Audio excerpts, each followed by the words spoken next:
means good. This is going to be a short one. Trust me, I will not go overboard. It's a Sunday stream here. I do not plan on going crazy. Gonna probably do a short stream. I'll try to make it a short stream.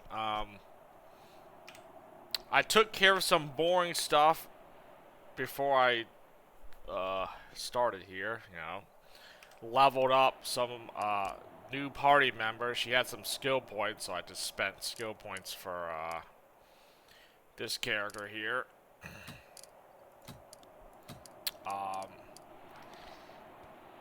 I think what I'm gonna do. I'm done here, right? I don't think there's anything else in this. Oh.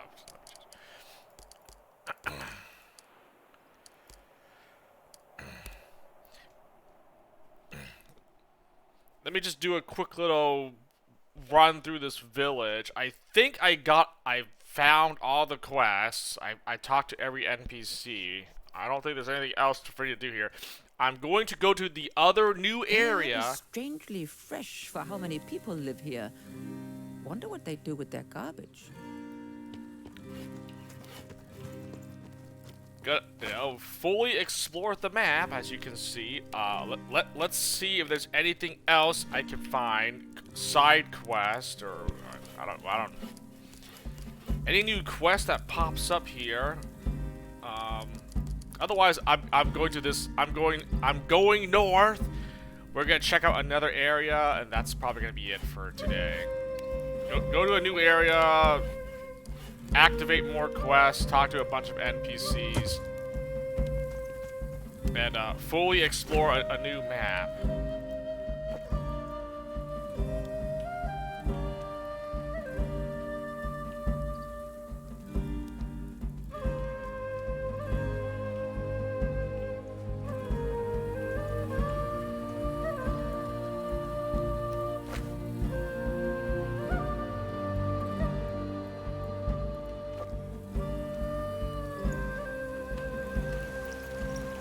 I'm pretty sure I spoke to everyone here.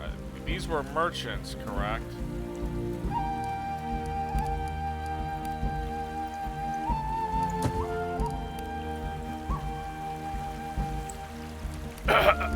These were merchants, okay.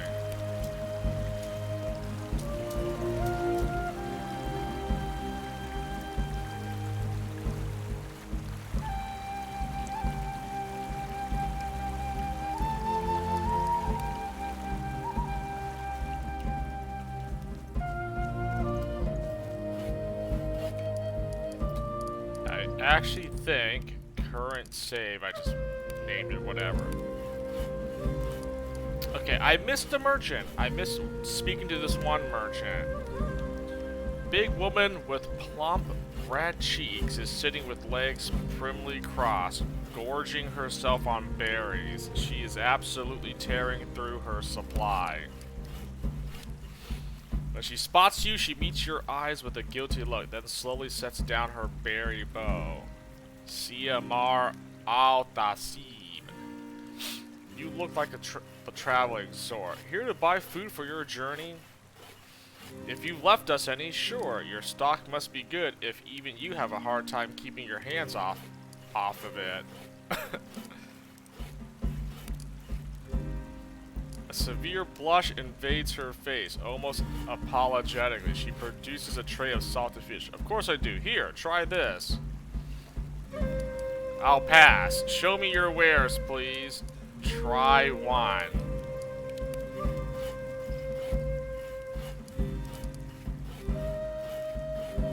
Find the farm wife up to her ears in a tray of fried offal. Came back, looking for supplies.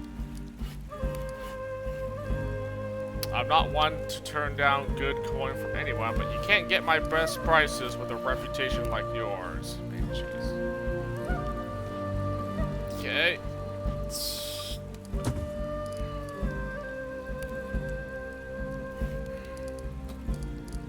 I doubt saying the other option does anything, but just because might as well.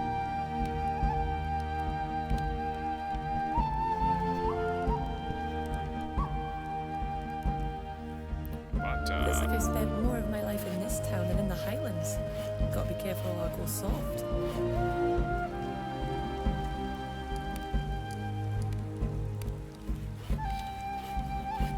she beams with a flourish. She produces a bowl of salted meat strips. Aye, that it is. Here, try these.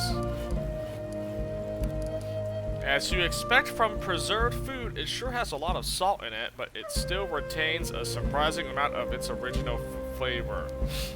What do you think? Pretty good. I'm not a fan. The pride immediately straightens her posture. I knew you like it. Do you want to see what else I have for sale?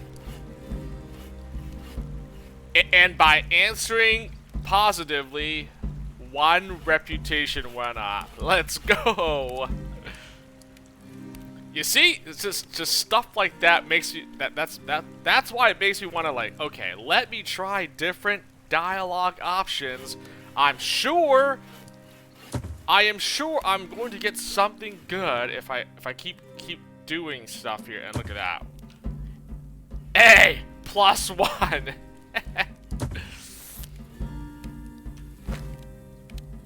Oh, I say that was worth it.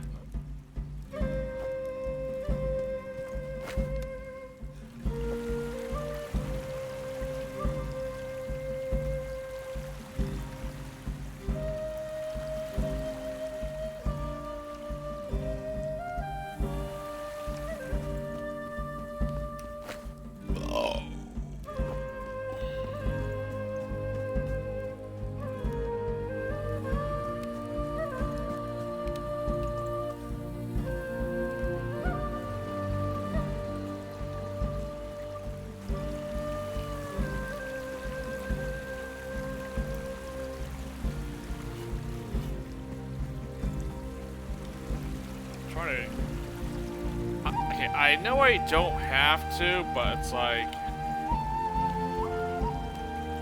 I wanna like uncover the fog of war in like certain parts of the map here.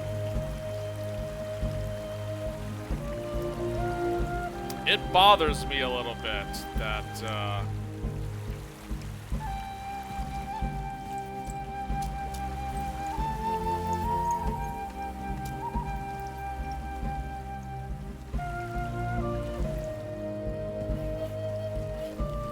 bothers me when I don't like fully uncover like a map of a level or an area.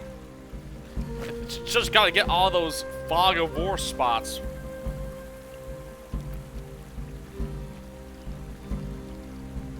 But I think that's it.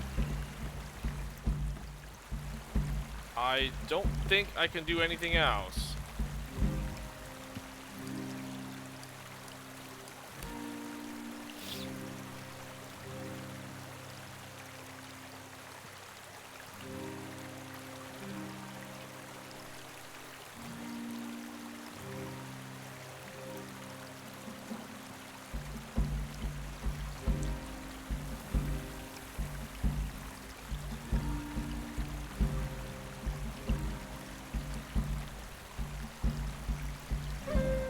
I definitely want to trade for all your hide.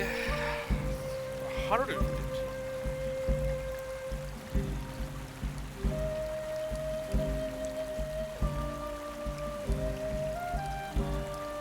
Okay, I'm not gonna spend 2K for 21. Okay. I could spend my medicine because I can convert more herbs into medicine. I can trade for all the hides. I needed to so I could craft more armors. That's why. Yeah, I need salvage and hide so I can craft like some good stuff here. Okay. Well, I mean I have a lot of medicine and rations. I should probably use them to trade for stuff, right?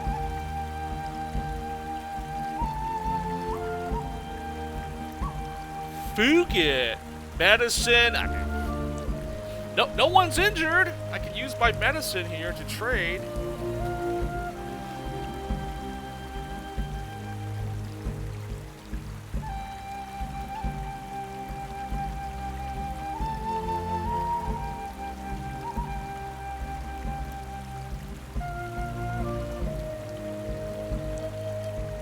Also, you trade for valuable. Like, valuable. That's valuables are nice.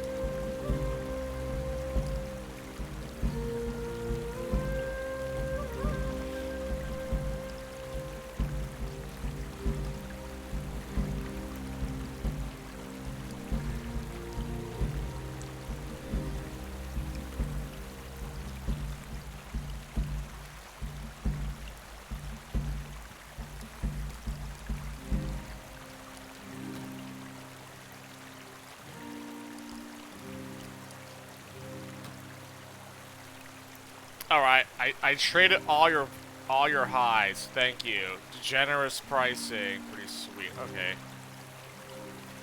That.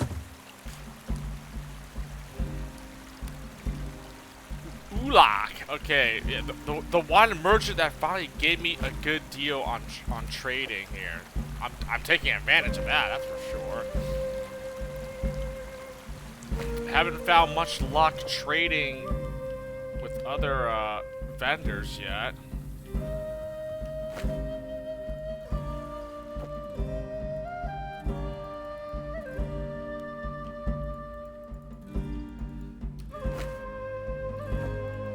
Okay, that's nothing.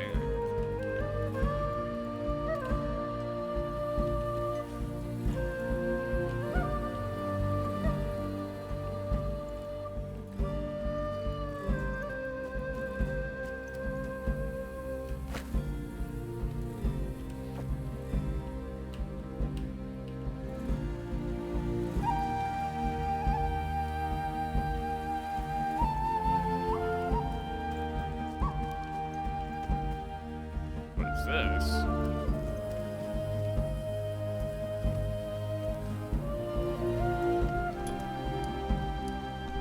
Oh, what the heck? Found something!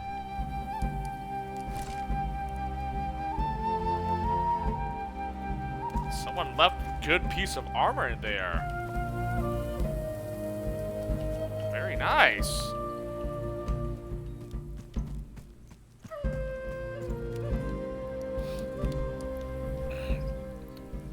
One movement and it gives me fire resistance.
I guess I'll give him.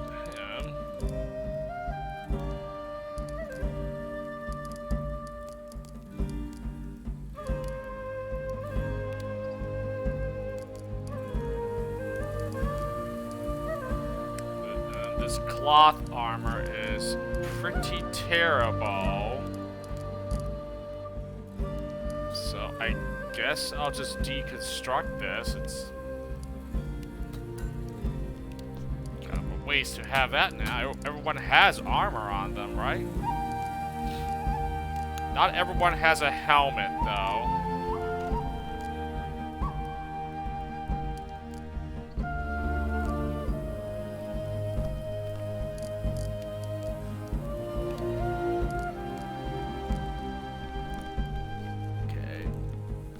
Okay, new character notwithstanding her, okay, I still need to make some helmets. Oh, I need a helmet for my leader, what the heck? I don't have a helmet on you. That can't be right. Why do I not have a helmet on her?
other landmarks, but I think there's nothing else to do in this place. I think that's it.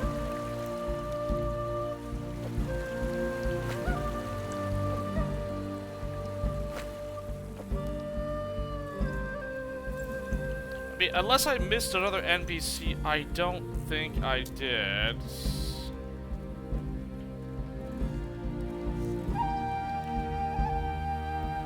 I mean, okay, if I missed something else, whatever. I've literally explored everything I could. There's nothing else for me to do. I'm leaving.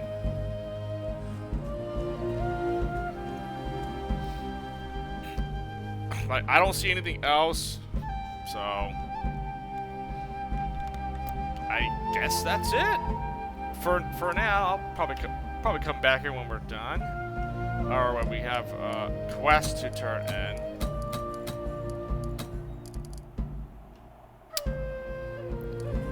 Well, you know, I do have this quest. I could probably finish this up if I go back to that beach village here. Right? I have to, oh my god. I have to travel. I really don't want to travel all the way back down there. Well, I could take my boat. I could take the ship. We could take the ship to go back there. At least I'm not forced to camp while you're traveling on ship, at least. That's pretty good. Also, I think I need to consider going back to my hometown. Going back to the homestead here. I think once I get this upgrade finished, I should probably head back and maybe do some trading back there, or see how things are looking back in headquarters, basically. I mean, I feel like we did a good amount of stuff. I visited 2 different villages, 2 different, three actually. The beach village counts as one. So I guess we could go back there, or I do this one. I do this place, this area. Then we head back to home base and see what's up. I'm gonna do these other little questies later. Not gonna really do that now. They're probably like main story or something, you know.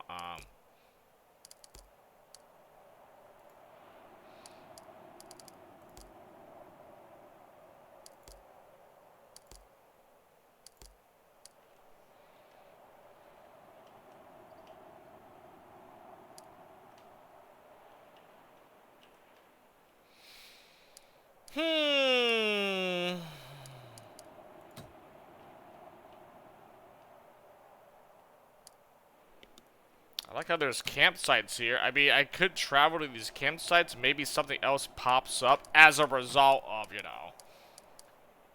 Current save. Overwrite current save.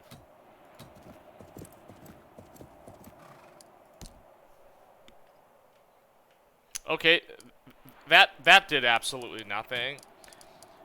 I mean, sometimes you move or you travel to a certain area, another location pops up, like another campsite or something. I just want to see if it does anything. You know, if it doesn't do anything, I'm just gonna reload. Like, okay, like there's got to be something in this area, right? Like there's obviously there's a campsite here, so there's obviously something. Oh well, there we go. Some more stuff popped up as I was traveling, and I got an event. I triggered a random event or something. While traversing the mountains, you navigate across a particularly narrow passage where the rocks at your feet are loose. You make it across just fine, but Cassie isn't so lucky. She loses her footing and slides down the cliff and manages to grab onto a protrusion before falling to her doom. The pack on her back is heavy and weighing her down. Spend 10 rope to pull Cassie up. Quick, cut your pack loose so you can climb up. I'm pretty sure I'm going to lose more supplies if I do this. I guess we spend 10 rope to rescue her, right? I mean, I spend the resources here, or I can lose a lot more if I do this. So, I guess I'll spend the 10 rope. You quickly retrieve several ropes, tie them together before throwing them to Cassie. The healer manages to grab hold of the rope without any problems, and with your help, you manage to get her to safety moments later. Have to use 10 rope for that. How much rope do I have? Like, how do I see all my freaking... Where's all my stuff? It's like all the way down here or something. I don't know. Okay, I have a lot of rope. I'm good. We had like plenty of rope. Okay. Thought I had like a smaller amount. I'm like, oh my gosh, I'm losing it here. Okay, an occupied campsite and oh, nothing down here. What's this? A large and wealthy stone church. Oh no. Oh no. Another church. Oh. Oh man. You know you want to. You know you want to, man. Fuck! You're right. Oh god. The temptation. The temptation.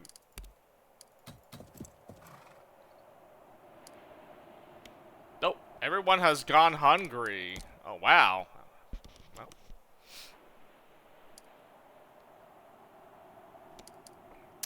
I guess we're supposed to camp, then.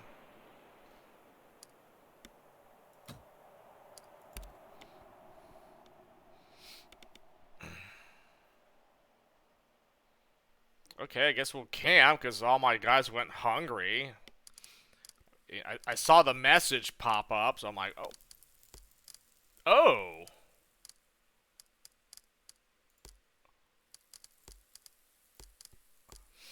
Oh my!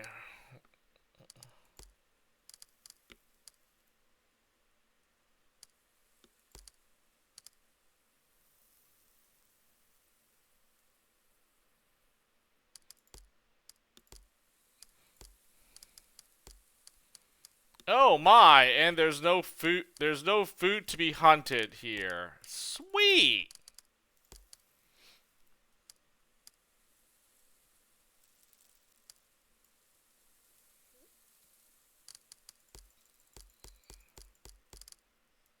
I thought I auto-assigned. Why is it not, allowing me to?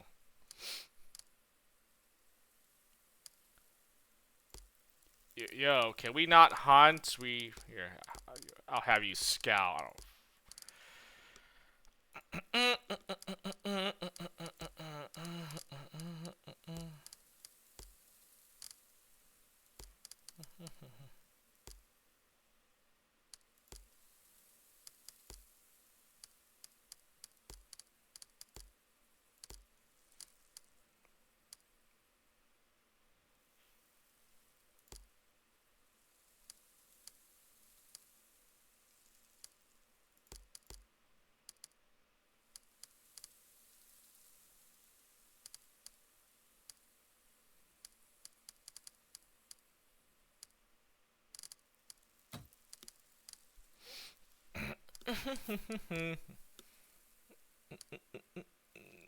Witchcraft.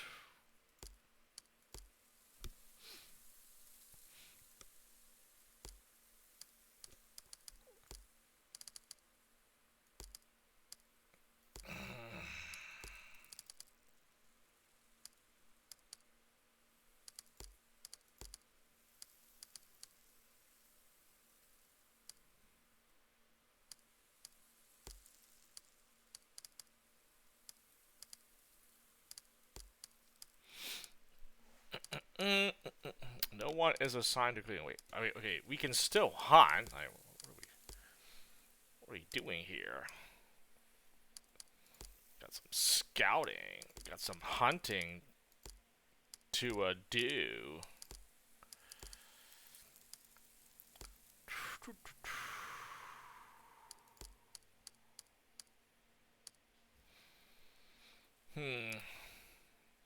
Wow, 100% security. That's pretty good.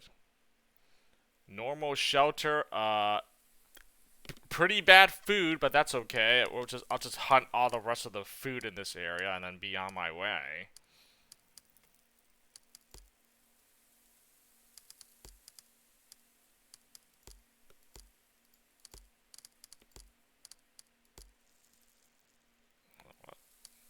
I mean, I guess just do that. I don't know.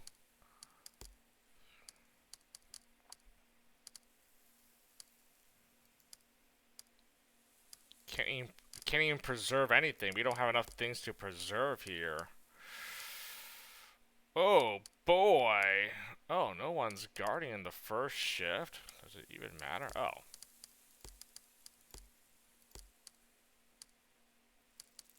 Guess it doesn't really matter.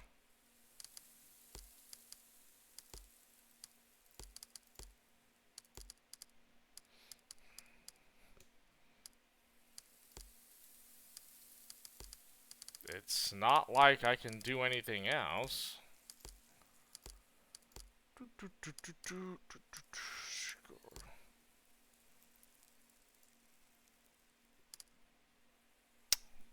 We have no extra meat to turn into rations. Good stuff.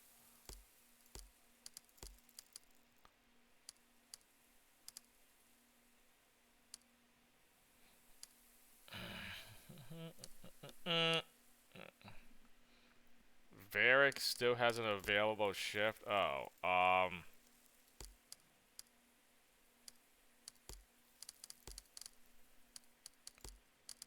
mean, what if I just double rest for this guy? I mean, I'll just do it and see what happens. I don't really matter for him. I have the heavy sleeper skill, so you only need to rest once. But I mean, I'm pretty good on hunting, scouting, and guarding. Doing a lot of witchcrafting here.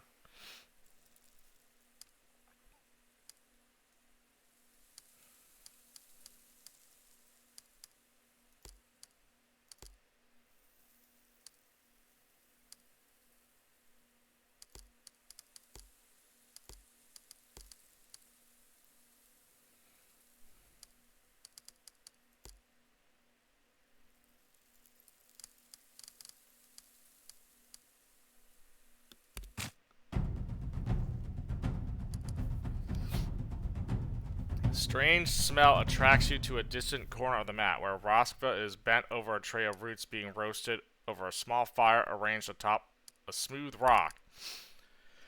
Though the smoke is thin, it stings your eyes and irritates your throat, yet Roskva looks entirely unaffected, fully absorbed in her strange ritual. She doesn't even seem to notice your presence. What are you doing? A long moment passes in silence. You're unsure if she even heard your question. Just as you're about to repeat yourself, she looks up, distant at first, then her eyes focus in on yours. Just remember an old ritual Holda taught me years ago. For a remedy against hay fever, I've been under attack from Mother Nature since we came here. She can tell I don't belong.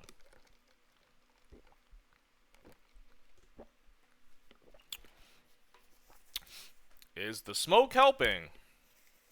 Shy smile and a small nod is her only reply. You know much for your age. I could say the same of you, though you have a few years on me. I feel like your own knowledge renders mine all but obsolete. Then we are both good at what we do. Perhaps we'll make it after all. I had a good teacher, as no doubt you did. I'm glad you noticed. Few are those who can match me in battle.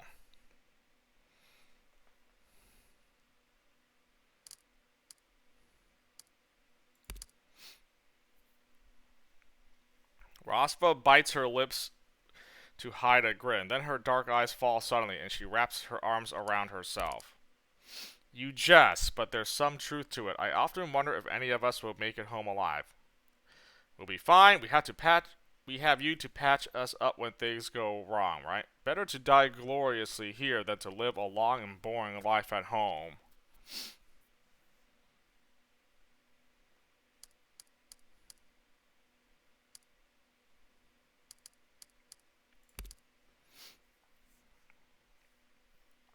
Rosva seems to contemplate your words for a long moment. Then a rueful smile touches her lip. That sounds like just like something Hulda would have said before she. Her tiny fire has gone out, which seems to remind her of something. She plunges ash-stained fingers into the satchel lying next to her on the ground, and she soon retrieves a dirty flask. Here, this is for you. What is it? She lowers her gaze again, and her voice drops nearly to a mumble. A special brew. It's difficult to make, but its effect is powerful. I worry about you, you know, when you fight. I always wish there was more I could do, so I thought of this. I thought it might help you. Maybe one day, maybe it'll save your life.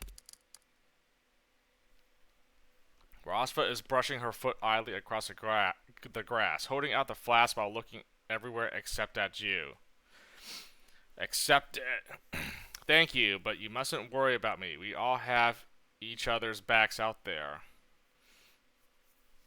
Accept it, wrapping your hands around hers as you do so. Romance option. Thank you. I'll promise I'll use it well. Decline. I'd rather not. I don't want anything to cloud my awareness in battle. Another romance option with one of my followers. Well, I guess your character can swing whichever way you want, depending on which followers you have like these conversations with. Again, sorry, we got no time for romancing on the expedition, so I'll accept it as a thank you, but yeah, just I'm not doing this.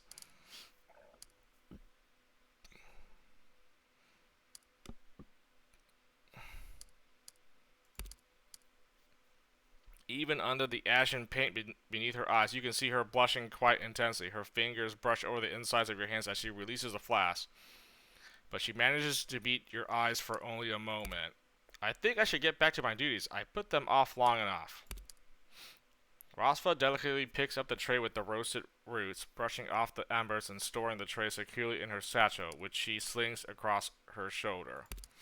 She manages to do this without once looking at you. Then she stands, hesitates one moment, gives you an inscrutable crooked smile before she glides back towards the camp to go about her task. Got a vigor tonic for that. My reward. I mean, if I keep getting like random events with each of my followers here, it's like a romance option pops up. I'm not going to take that. I will not do that. There is no time for romance.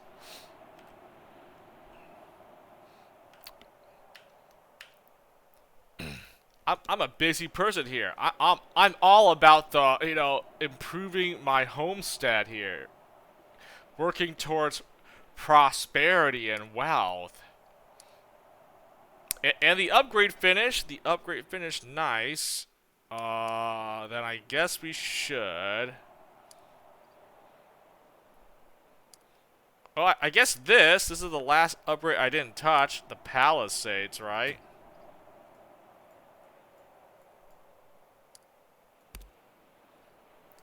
Okay, I guess I'll upgrade the Palisades. And then I'm probably going to upgrade either the market or I do farms. Market or farms.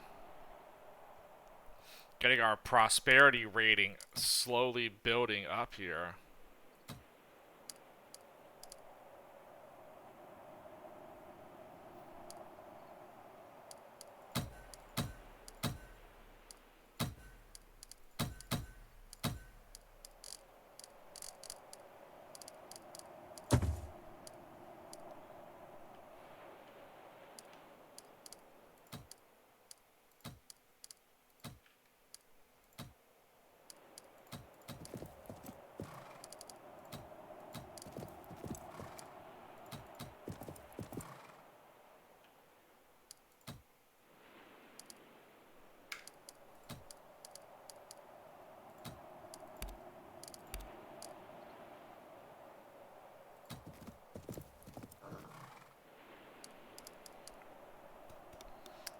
I mean, it's gotta be done. It's gotta be done.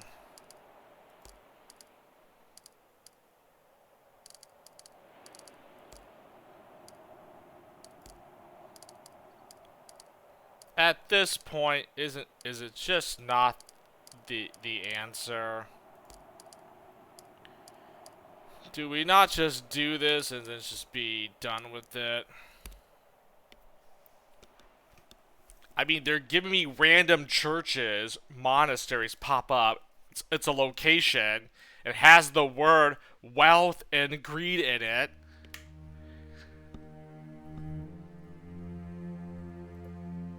It's begging for me to attack this and raid it, basically. Like, look at this.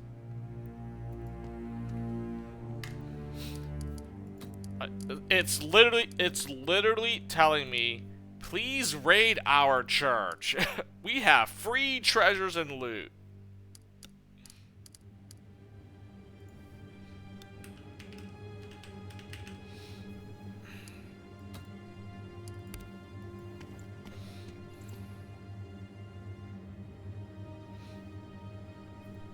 Can't help but notice that the church is filled with guards. All of them are well equipped with armor and weapons of matching colors.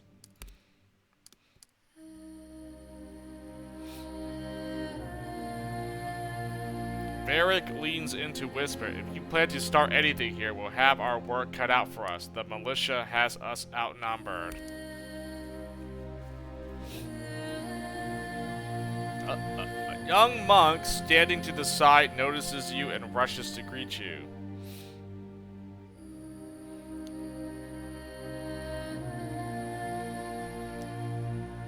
No, I'm not. I wasn't even. I was gonna try to pronounce or read this, but it's not. I don't know what language this is. I can't read this correctly anyway, so. Normally, we are happy to receive guests. However, today is not a convenient time. Stab the monk. I never shy away from a challenge. Okay, I'm not going to just do violence just like that. What's going on? Looks like a party. I'm not here for pleasantries.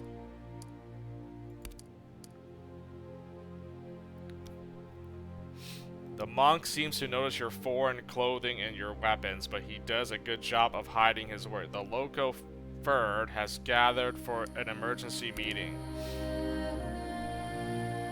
Allegedly, a group of foreign warriors roams the countryside, and the abbeys fear an impending heathen raid. What is a Ferd? Sounds dangerous. Oh, it's a fighting force of free men mobilized to defend the Shire in times of danger. The monk apparently makes up his mind to let someone else deal with you. If you seek more information, you can talk to the priest in charge or the leader of the Ferd. They're talking in the back.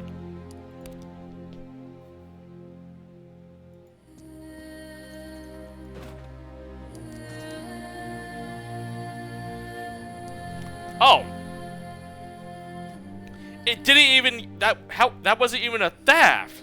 It was there for me to grab. Never mind.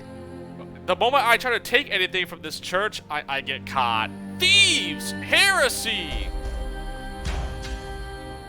Oh my gosh, my reputation with the Picts in Northumbria decreased. Okay, maybe raiding these churches is not going to help me. It's not going to help my standing with those two factions. I keep attacking their churches for treasure. Dude! Why? Okay, I can loot that, no problem. I try to grab this weapon rack, I got caught.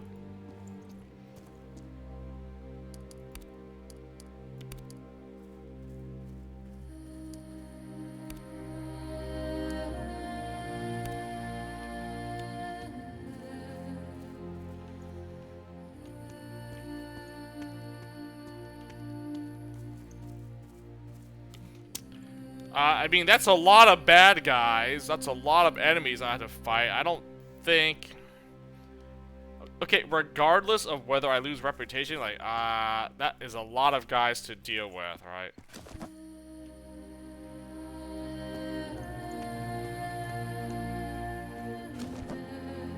I don't think I can get away with looting everything in this place.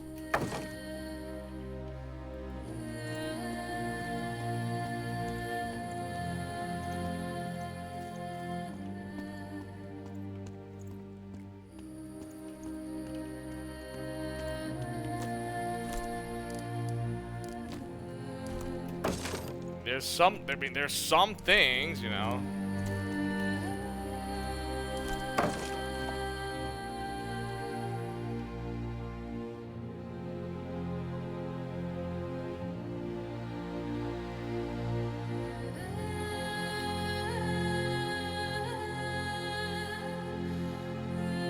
Okay, I counted a lot of guys here. I can't fight all these guys off. This is too much. I would be in trouble if I start anything here, fighting all of these militiamen. A priest and a leader of the militia are embroiled in some kind of planning.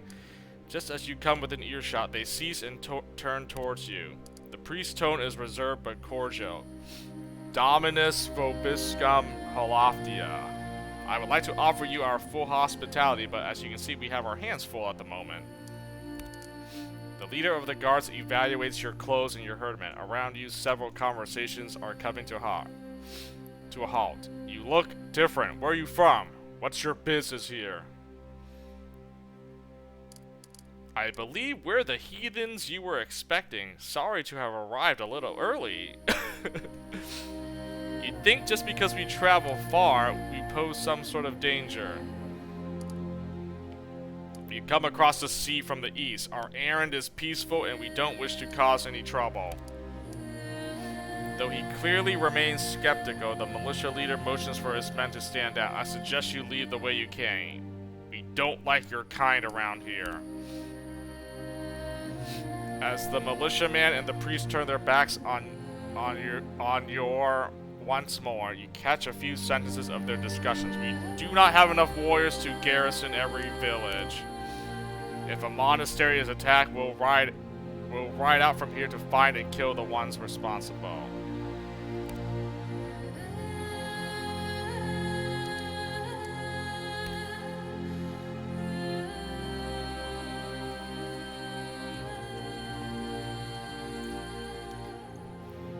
Aggressive followers have lost morale. Dude. Okay, if my aggressive followers are going to lose morale if I answer that, like, okay, what about my peaceful followers? Don't I have a peaceful follower in this team? I do not. Well, that's probably why. Oh, my peaceful followers are, I didn't deploy them. I only have 2 peaceful oh, 3 actually. He's also peaceful. Well, I mean, it's pretty clear to me that I probably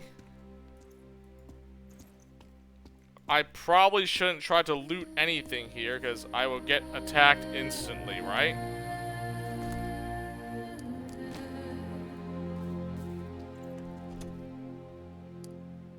Oh my god. Oh my god. I can't! I can't take it! I take it, they'll instantly attack me!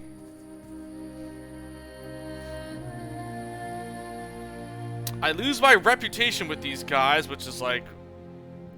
I'm trying to, like, gain favor with either one of these groups, and I attack these churches and monasteries. It kind of undoes what I'm trying to do here. But, oh my gosh. They have treasure and loot! I beat these guys, they probably have stuff on their bodies that I can, like, loot as well. Like, oh. Man, I really want to do this so badly, but it's just... It's just not worth it. It's not worth it at this time for me to start attacking churches and monasteries. I think it's just it's probably best if I ignore this for now. Return when the time is right.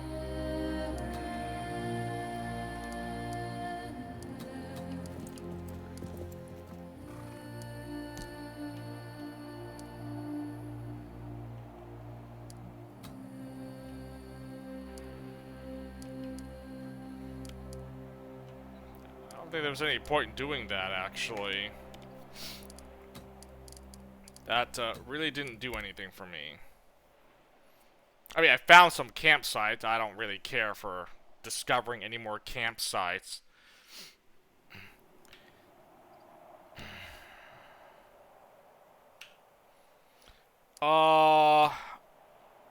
Okay, I am not going to Aberlenmo Kirk. I will leave this one alone for now. Once I have a feel for things, maybe I'll come back and actually attack this place. But I've already attacked this one down here, right? St. Wilfrid's. Yeah, I already did this one. I don't really feel that bad. I mean, if you're gonna say wealthy stone church, you already know what the key word. The key word wealth. I mean. Oh, I didn't mean to do this. Whoops.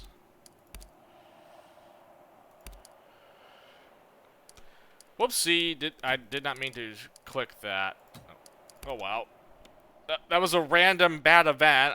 One of my followers took some injuries, so that's fine. So I guess that was. I mean, there's something here. I mean, well, it's occupied, so never mind. Oh, they're both occupied. Occupado. Well, I don't really care to clear out the campsite. I just wanted to see what was here, and we found some stuff, so.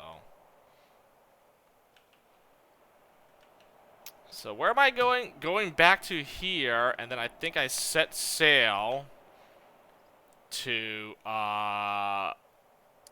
yeah. Oh my gosh. You hike through the mountains. You hike through the mountains has been fairly uneventful. Itis is picking her way back along the ledge when, from the crags above, a predatory shadow swoops down in a blur of feathers in motion. Shielding and flapping madly, large bird claws and buffets madly at Itis. She desperately tries to fend off the sudden attack and staggers backwards, stumbling blindly off the edge. Itis tumbles and rolls madly as she plummets into the ravine. Though the motion looks painful from your vantage, she manages to wedge her body between the walls of the natural chimney. It arrests the slide before she slips completely into the darkened vise below. Ida's painful tumble took a toll on her leg. The cloth is wet and matted with the bloodstain, and the dark spot oozes ever larger. Takes a while, but you and your herdmen manage to help Idas climb back onto the path with ropes and outstretched arms. After assurances that she will live, you resume your trek through the treacherous terrain. Oh. I guess I got the same event again. And, oh, instead of Gunnar, it's Itis.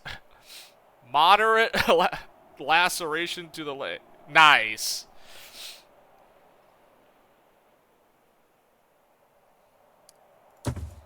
Trash.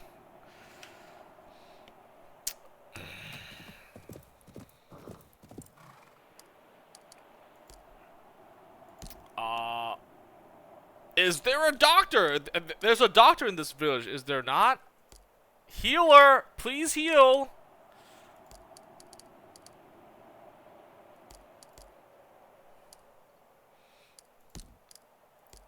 Please heal me. I think there was a doctor in this village. I could probably go and get my injuries treated here. Otherwise, I have to camp and use my own medicine.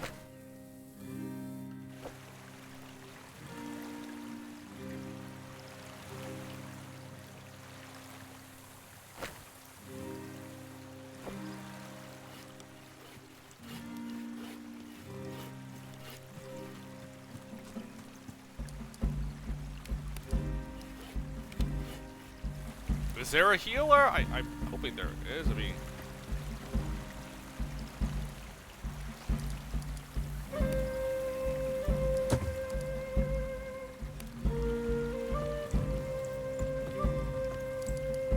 No healing! She does not offer any healing services. Oh my god, I gotta treat the injury myself.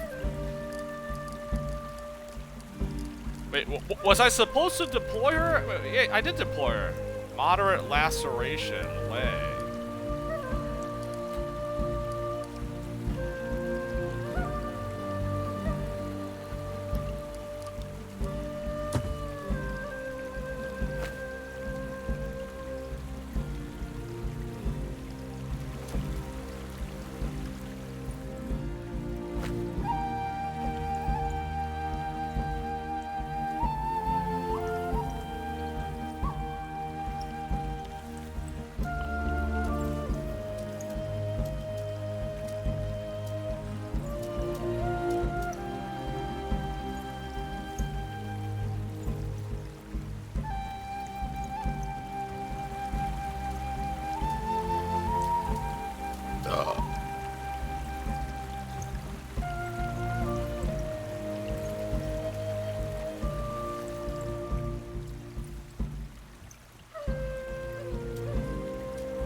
I boarded the ship. I can set sail at least. Set sail. Okay, I could go back to the beach, do that fetch quest for that seductress lady here. This thing, right? See? Or I could go back to home base. If I really want to, I come back here, see how the village is doing. Or what I said when I turned on the stream today. Let's check out this new area and then do stuff here, and then that'll be it for today's stream session. I check out this Orknajar level, you know, explore it fully, talk to NPCs, get more quests to do, and that's it. Because I don't plan on doing a long stream today. I'm gonna keep it a short one. Probably gonna play for like maybe maybe 2 more hours, 2, 3. I don't know.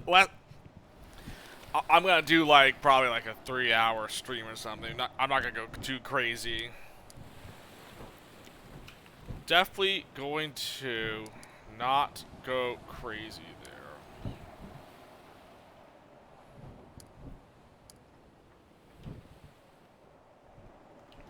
Okay, if I travel back here 2 days, okay, this upgrade will finish. This upgrade will finish, then I can start like the next upgrade, which is I'll probably do I have no more thralls. Oh, that's not good. I don't have any more thralls, so I can't even speed up the upgrade process. I guess I'll just do market. I guess I can. 2 weeks for farms. Never mind. I guess I'll just do the market upgrade.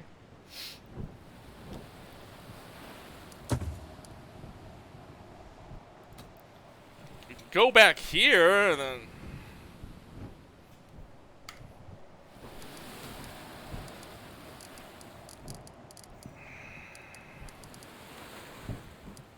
Sorry, no, delete that.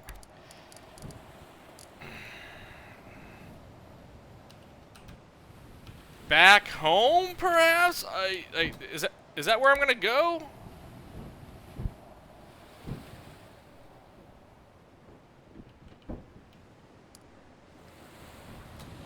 Fook it. Fook it.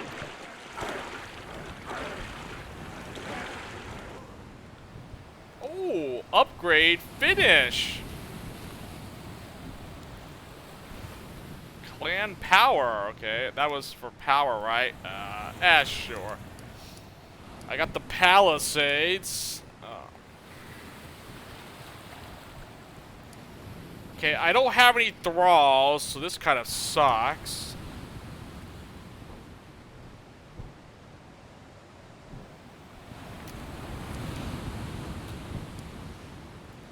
I can't speed this up any faster. It takes a 1 week to up. You know what? I guess we have no choice.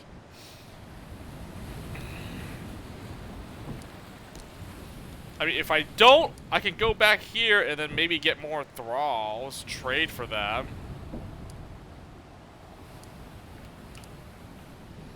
I mean, I can't do anything else. Like, what else am I supposed to do here? 2 weeks for this? Oh, nah, that's taking way too long.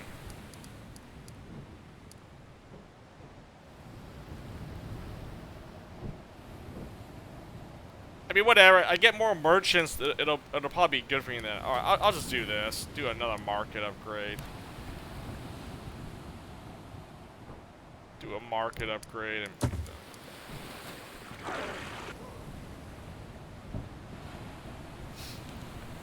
Oh, what the heck? During rough winds, the ship banks unexpectedly. A desperate, piercing shout cuts through the air. Man overboard. Fortinbras has fallen overboard, and the distance to him is increasing fast. Oh, of course. I fell off the ship. We've no time. Leave him. What? No! Can't let me die. Turn the ship around. You hurry to hoist the sails and pull out the oars. The Planet Buster is not the fastest ship, but it strains through the sharp turn. It takes a while to reach Fortinbras, but you finally manage to pull him back on board. Asleeve quickly throws a blanket over Fortinbras. Through clattering teeth, Fortinbras thanks you profusely. Took you long enough, but thank you. Gonna leave me to die out in the ocean waters? Are we serious? And I'm injured! Freaking got an injury. Light infection. Head. You know what? All the more reason to go back to hometown here. Free healing from the witch, Dr. Lady. See? Perfect. I got 2 guys injured. We can treat it for free.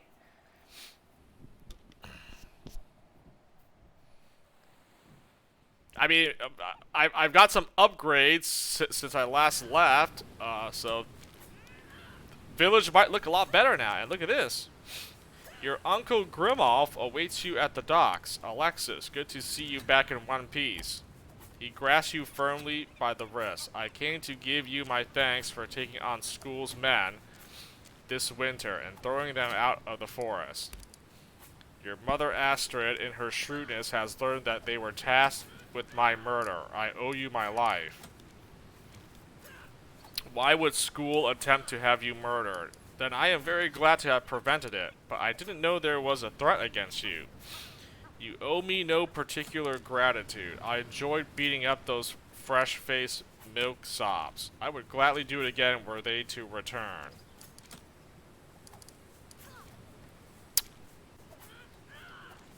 Yeah, I'm trying to remember, but yeah, there were some shady people when I did this quest.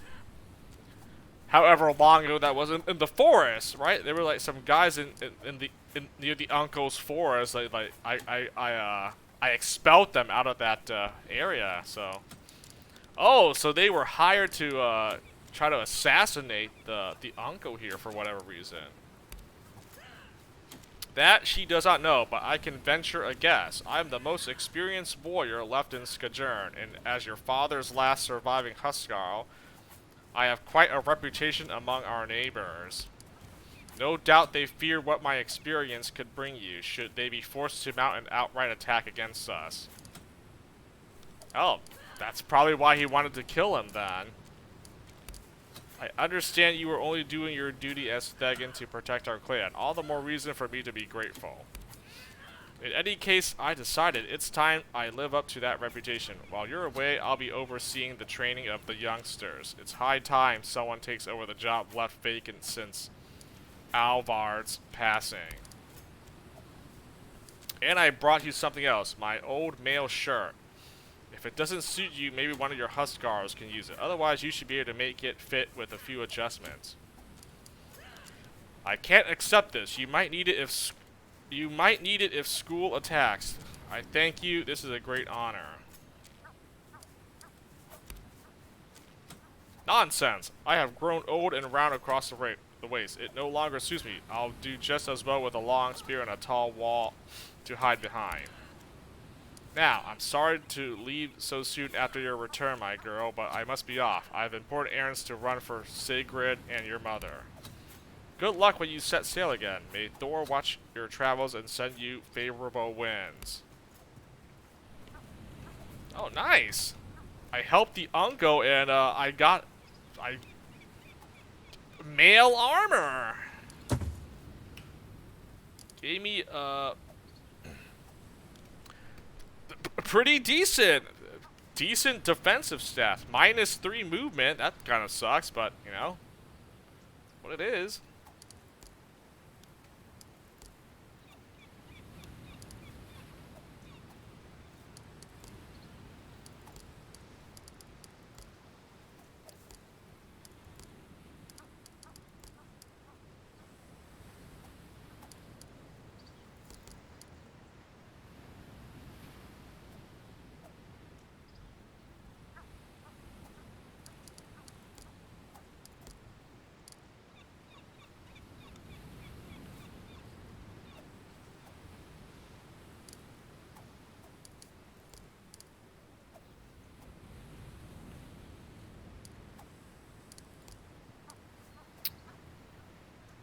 That is pretty annoying that I lose. My movement goes down, but the defenses on this thing is definitely worth it. So I feel as if that is a decent enough trade-off. And this hide armor is probably trash.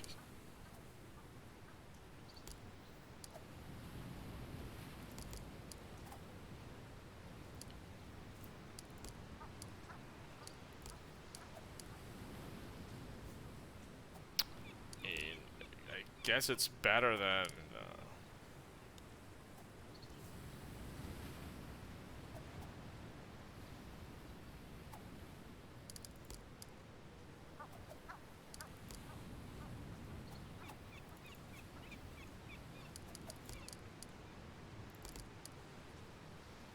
I could do that. Give him the Odin Talisman to offset -3 movement. He has 5 movement. I mean, okay.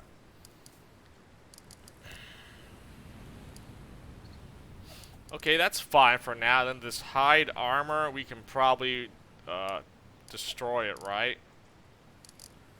Or break it down for materials.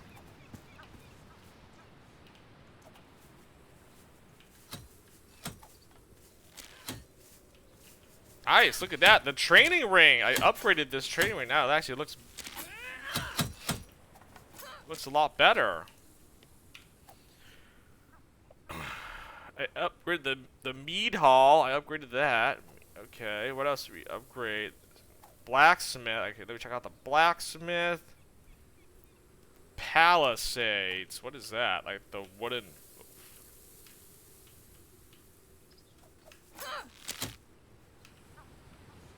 Oh, it's this thing? Yeah, it looks pretty nice now.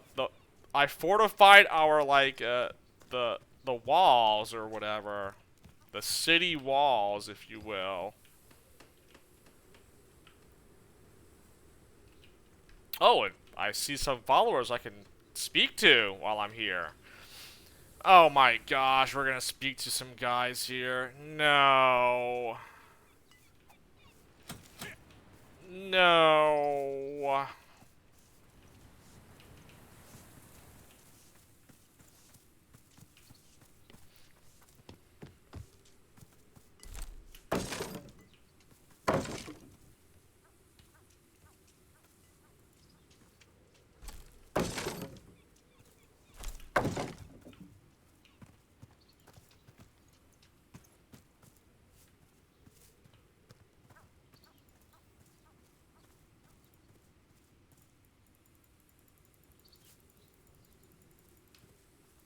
Still don't know how to grab this random...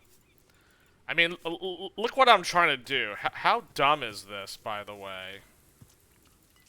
I can't grab this one highlighted barrel because it's just refuses to give me the icon.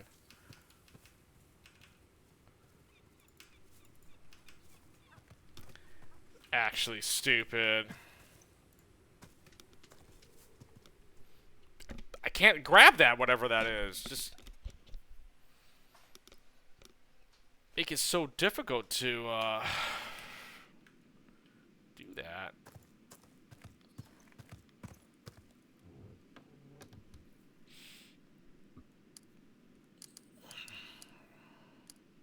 Did I talk to her before? I think I remember seeing this, right?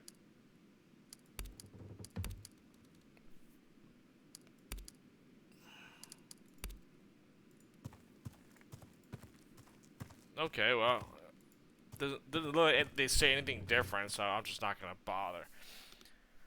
I mean, I talked to my followers before when I was here. I did get two more I recruited two more party members, so I could probably speak to them if anything.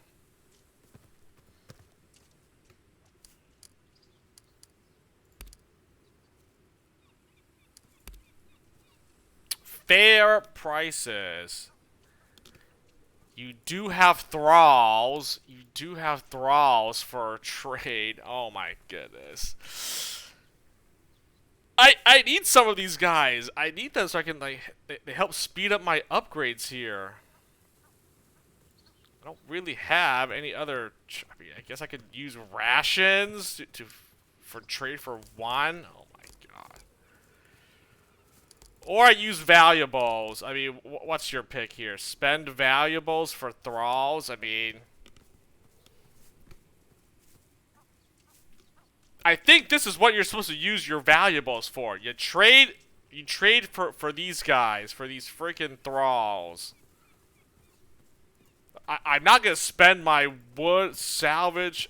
I mean the rations, but I don't have enough rations to do it. 120 for one? I might as well just do 1,200. 1,200 valuables for, you know, a thrall here. I mean, I have like 9K. I mean, better off spending the money now in case a bad event happens and you got robbed of your valuables. It happened to me in the first game. I had it happen to me in Conquistador. I'm pretty sure it will happen in Viking if I don't, like, start spending resources here. You know, a bad event. You didn't guard your campsite properly, which I have yet to fail to do that. I mean, I've been doing pretty well with, like, camping. But I imagine if you don't guard well, boom, bandits have ransacked your campsite and stole half your valuables away. You know, something like that or whatever. Or, you know, like a bunch of rats that have made off with some meat and rations because your packs were not secured or stuff like that.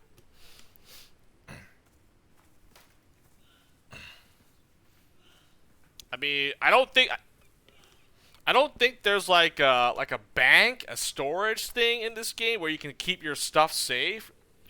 They had it in Conquistador. I don't know if there's anything like that in this game. Maybe you don't lose your resources as much as the first game, so that's why there's like no storage system in this game, but I don't know for sure. But I do know that I do need to spend some of my resources here. I don't want to have too much in case something bad happens where I lose like a percentage of resources because I hoarded too much. So I think I'm just better off, you know. I mean, I need some thralls because they're gonna help me speed up upgrading my homestead faster. And I have the valuables, so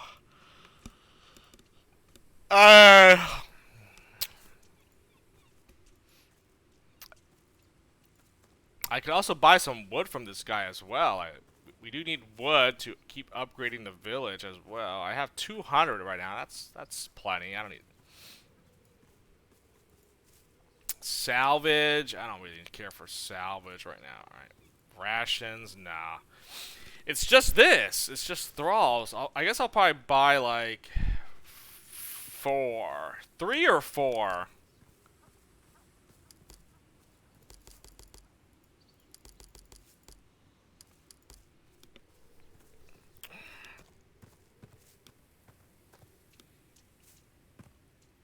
Three. I kind of want 4. Maybe I just buy. Oh my god, that's a lot. But I need it, so I have to do it. If I buy 4, I can spend 2 and then another 2 on like an upgrade or something. So that's like I can do it to upgrade like a marketplace. Or like the blacksmith or something, right? I'm thinking ahead of like, okay, 4 thralls, I can use it for 2 separate upgrades. You know, use 2 each. Yeah, it's an even number. 3 is just kind of weird. So, yeah, I guess we do 4. It's a lot of my money, but you know that's like half of it. But I mean, I say it's worth it. And. You know, if anything, I know of a certain location where I can loot for valuables. I don't want to do it, but that's an option. We can raid the church for some valuables if I really need the money. I'm gonna tank my reputation with Picts in Northumbria, but I mean, those merchants already give me bad deals anyways, so. And I don't know if I can even get them to like 100% reputation. That seems like way too far down the line. It might not even happen, so. Fuck it. We trade in our home village because it's the only place where I'm gonna actually get like a discount here. I mean, yeah, I mean, these guys are gonna give me bum deals. Look at this. Look how long is it? Do you know how long it's gonna take me if I want to get to like 100% reputation? I may not be able to even get another faction maxed out reputation with them. This one I can't even go back to this place anymore. Ribe, like this is it. Can I go back to Ribe and like improve relations with them, or I'm not able to anymore? I don't know. So who knows? I might not be able to get this up like past a certain point or whatever. So probably just better to just always trade with when you're back in your hometown here. Just trade with whatever merchants you have here, because you're gonna get like, you know, good deals with the merchants back home, basically.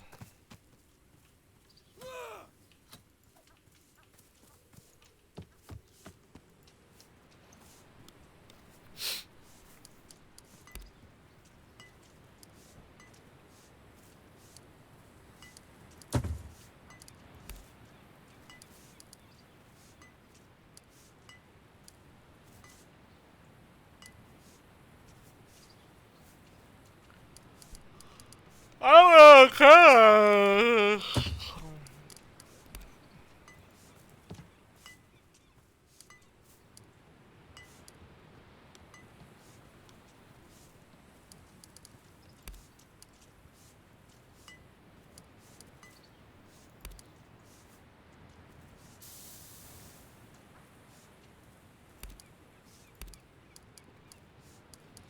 Okay, I'm pretty sure these guys said the same thing here. Right? Yeah, see, there are opinions on the different crew members. I mean, I guess I got these 2 guys. I guess yeah, I'm pretty sure I did all this already, right? These are the 2 new party members I got. What are your feelings on Morkan? Why do Why do we even keep him around? The monk belongs with the thralls. Do you and Ife get along? I do not know her well. I think she avoids me. I would say that her prowess continues to impress me. It is a great asset to have such an unassuming yet dangerous person in the herd.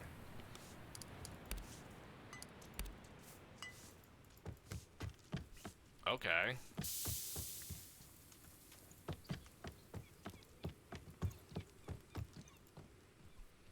Yeah, because I seem to recall that I came back. I talked to all my party members and they all had like their opinions on like so and so characters. Yeah, I think I remember saying these things to them. So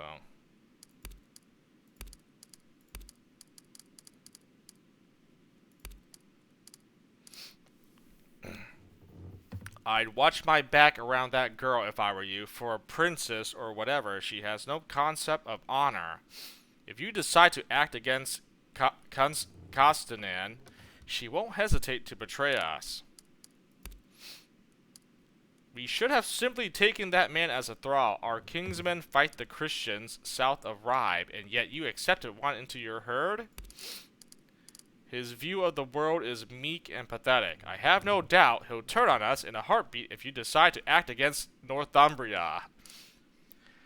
Yeah, I kind of figured that, you know, Ife and Morkan, these two followers that I have on my team, yeah, if I do something against their faction, that they don't belong to the Viking faction here, yeah, they'll probably turn on me. They'll probably betray the group. You know, like, how dare you fight my people? What are you? Then they'll just like leave the party, or I'm forced to have to like fight and kill them.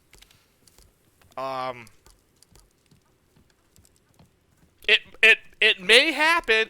It may happen. Unfortunately, I don't know. So these guys may not be in the team by the end of the game here.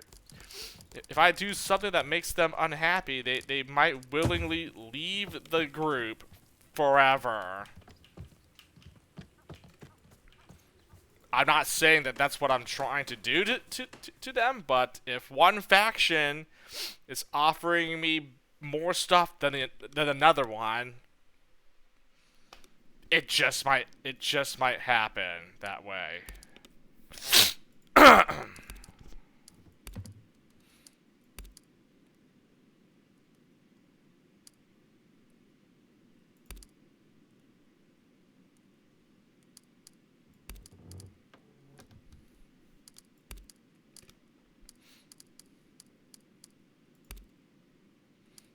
No, she keeps beating me in archery contests. It's driving me half mad with jealousy. Seriously, who taught that girl to handle a bow? Hotter? Oh, and make no mistake, the very second we attack Pictavia, she will put one of those uncannily well-aimed arrows directly through my eye. See? Even he's saying it. I kind of like it. I'm probably the only one in the herd who does. The man holds a lot of knowledge underneath that silly haircut. And he hasn't openly condemned me once for being a pagan barbarian yet. Most reasonable Christian I've ever met by far.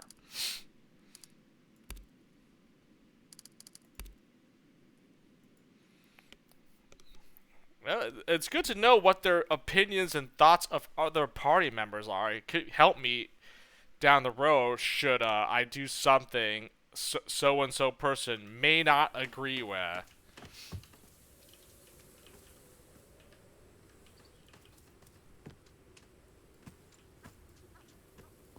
Some fell in stony places where they did not have much earth, and they immediately sprang up because they had no depth of earth.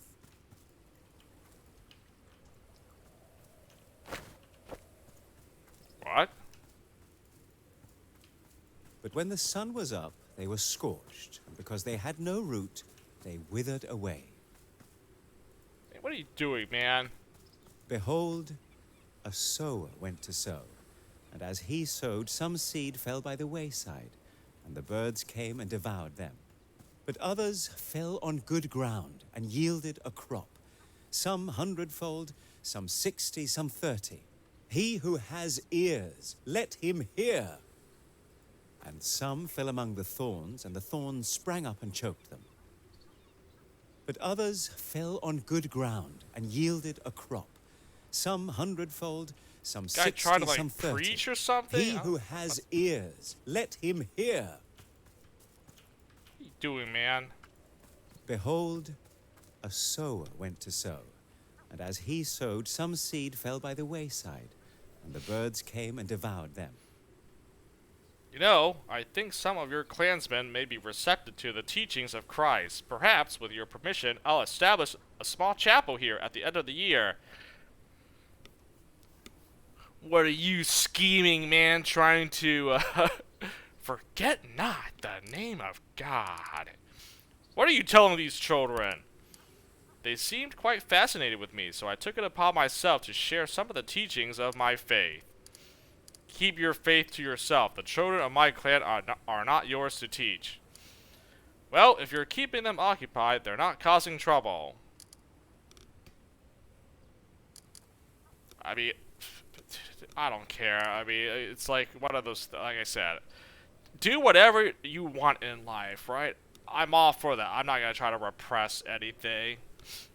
I guess I could mock him and, you know, keep your faith to yourself, but pretty sure he'd be like, "Aw." Whatever, I'll be nice here.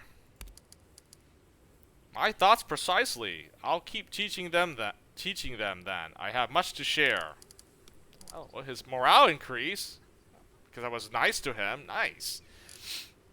How did you become a monk? Well, I suppose I know you well enough that I can share that story with you. My father was a very wealthy and influential man. An Eldor man. He supported the wrong king and he was killed for it. That left my mother with a simple choice. Send me to a monastery or allow me to be killed. By giving my life to a monastic order, I lost my claim on all inheritance. Not to mention, monks rarely seek bloody vengeance upon those who have wronged their families in the past. Vengeance just doesn't sit that well with the teachings of Christ. I harbor no bitterness for the path that led me here. I was given a good, safe upbringing in Monkware Mouth. I was taught to read and write, and I grew up with the love of our Lord and Savior, Jesus Christ. What's it like where you're from? You've been there. Well, not quite there, but close enough. Monkware Mouth is not much different from the convent of St. Augustine. It's an ordered life. We pray at certain times, we eat at certain times, we sleep at certain times, and at other times we read or illuminate great works, or simply contemplate the glory of the Lord. I miss it at times. There is serenity in such an ordered existence, but even if exaltation is found within the walls of a monastery, knowledge is found on the road.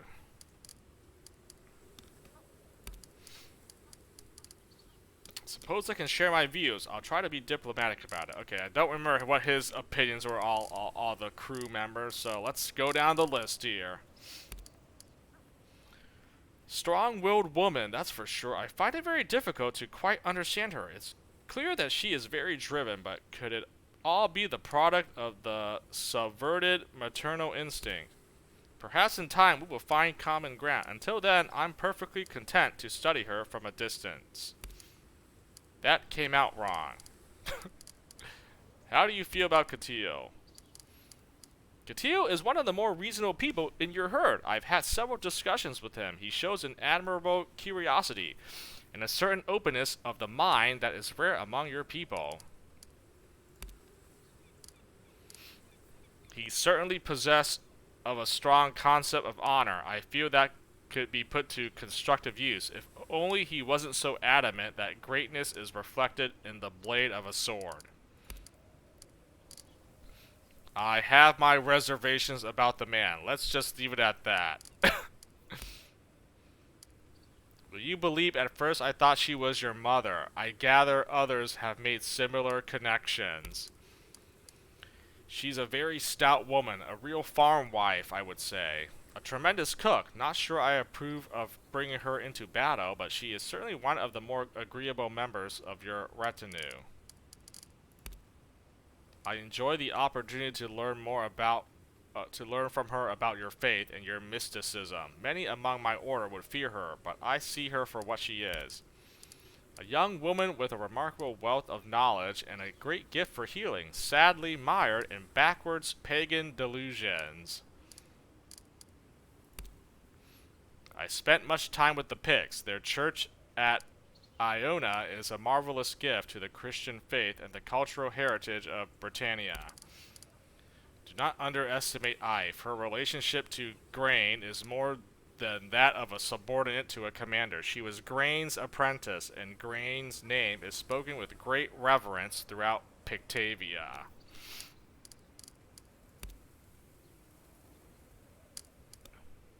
Gladly, I'm not entirely comfortable talking about your closest friends. Opinions and thoughts of Some fell in stony places where they did not have much party earth, members. and they immediately sprang up because they had no depth of earth. Who else do I need to speak to? Oh, down here.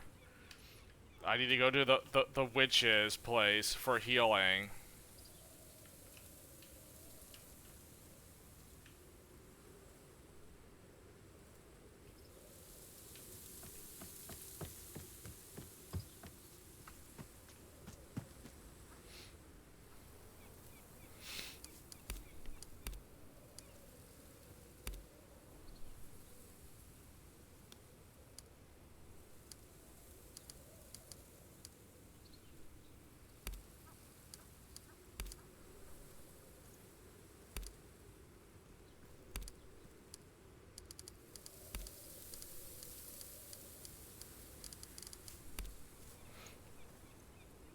She's pretty cute.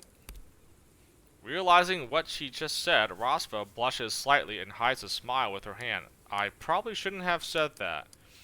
I didn't know you had such inclinations. Want me to try to hook you two up? Right. Moving on. What? Oh, I did. Well, I mean, I did get that event with Rosva earlier.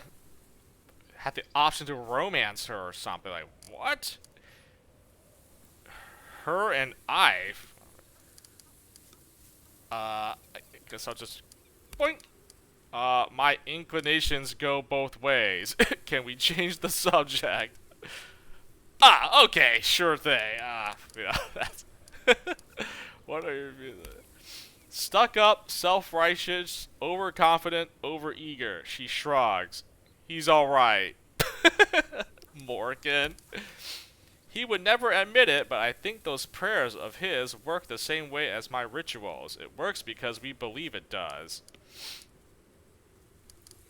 Oh, I don't know. He said something different about her. Pagan delusions, or whatever the heck he said about.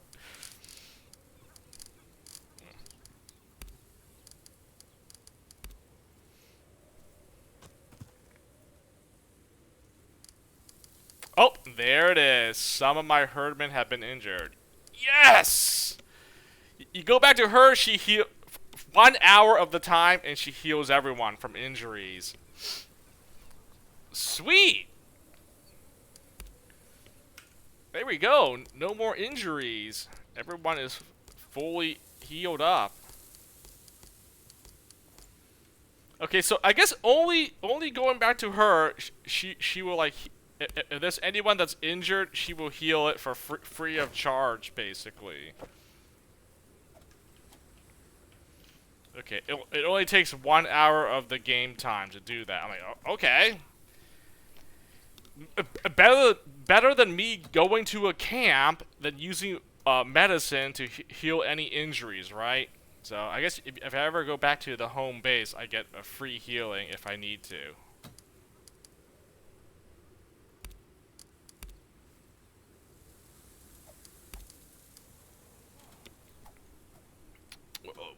do we have here? You do have salvage and hides for trade. I could. Fair price? I feel like I can do better than that, right? I'm pretty sure we can do better than that. How much hide? God dang! 60 metafin, 10 hide. I want to make, like, I want to craft, like, really good armor and helmet. I need hides for that. I mean, I'm good on weapons. We're good on the salvage. I need hide so I can make some armor. I can craft, like, super good armor if I... How much valuables? Oh my gosh, that's way too much. No, no, no. Okay, I'm gonna trade some rations and medicine for some of your hides. So let's do 10.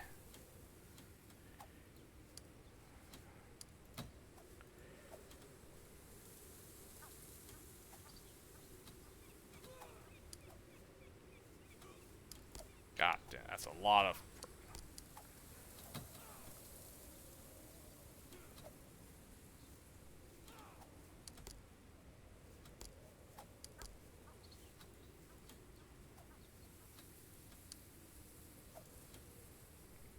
Swap the salvage for hides? I guess I could do that.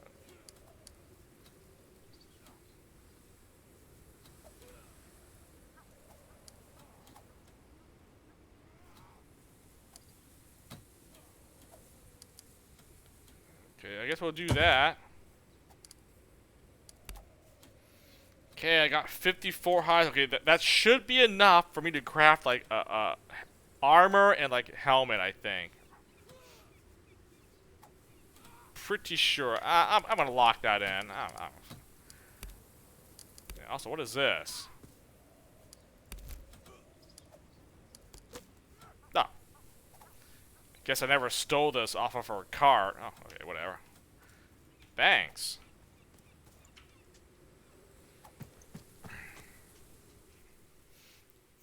Not that I want to steal from my own followers or whatever, but I beg. Dude, I clearly see it. It's like bothers me that it's still on my screen, my map here. Gotta loot it. Gotta loot it.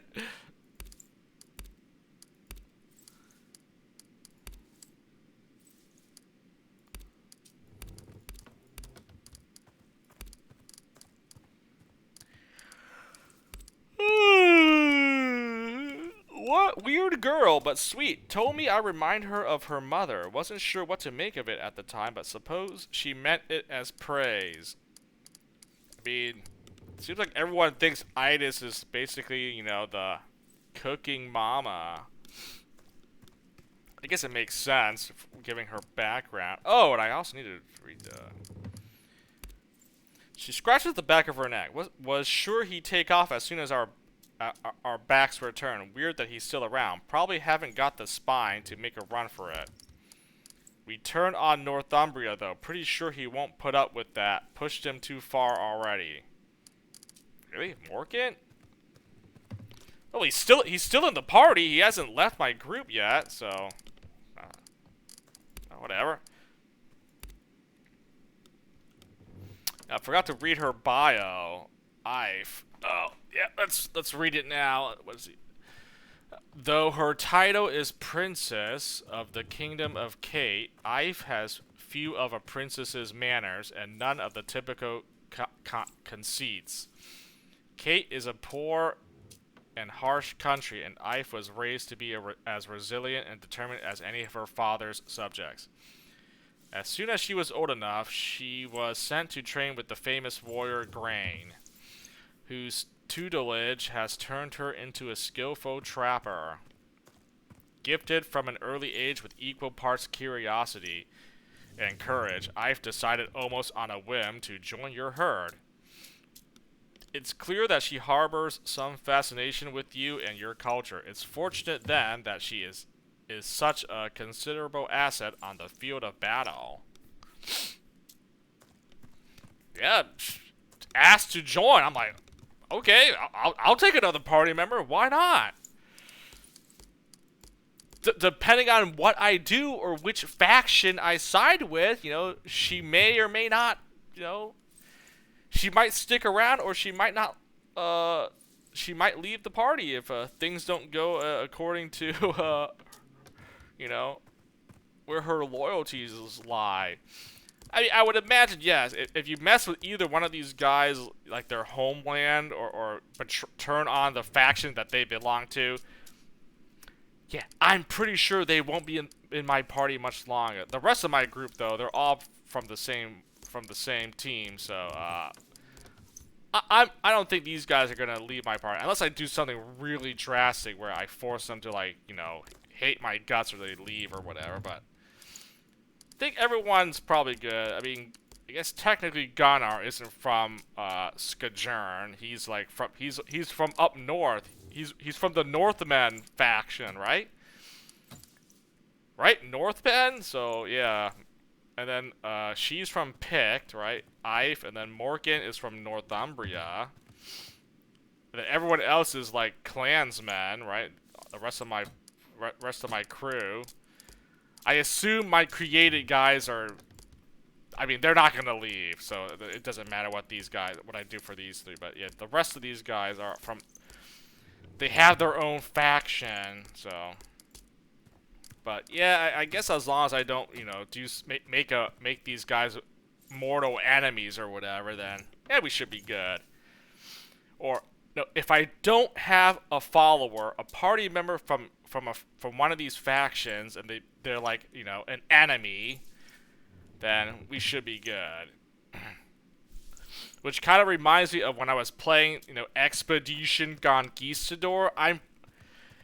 It's been a while, but I think I remember recruiting one of the local, like, Aztec warriors or something, and then I think I chose to side against the Aztec Empire. I wiped them out, and then one of the guys in my party, one of the, you know, Aztec followers, he was like, "What are you doing? I can't be on your team anymore." And then he turned on me, and I had to fight him to the death, unfortunately. So it did happen in that game where I recruited a party member. I turned on his faction, his group. Thus, he leaves the party, and then I ended up fighting him to the death in, like, a subsequent battle or something. So something like that might happen in this game as well, you know. It'll suck if I lose a party member because of the choices or decisions that I made, but like I said, I'm picking decisions that allow me to win the game via prosperity. You know what? So if I have to fight another faction, you know, to gain more prosperity, I'm gonna have to do that.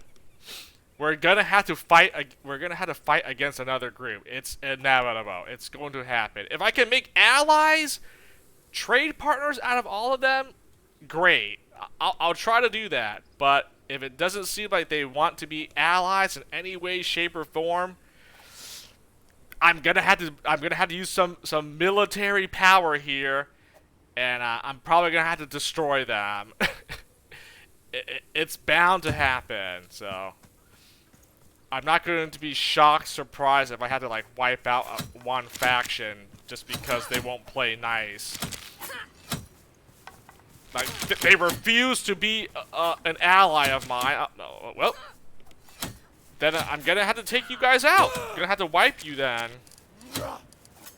And if I recruited any followers from that group, well, they'll probably turn on me. They'll probably leave the party, and I had to fight them in the end. So be it. If it happens, it happens.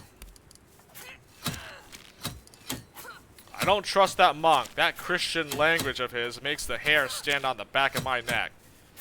How can we know his prayers aren't curses upon our kind? Yeah, that's true, but I doubt he would be that, you know, malicious, but yeah. Hard to trust, you know, foreigners or whatever, you know. That's just how it is. She looks at me like she's afraid I might eat her. Ha, and I might, indeed, if she ever lets her guard down. What the heck?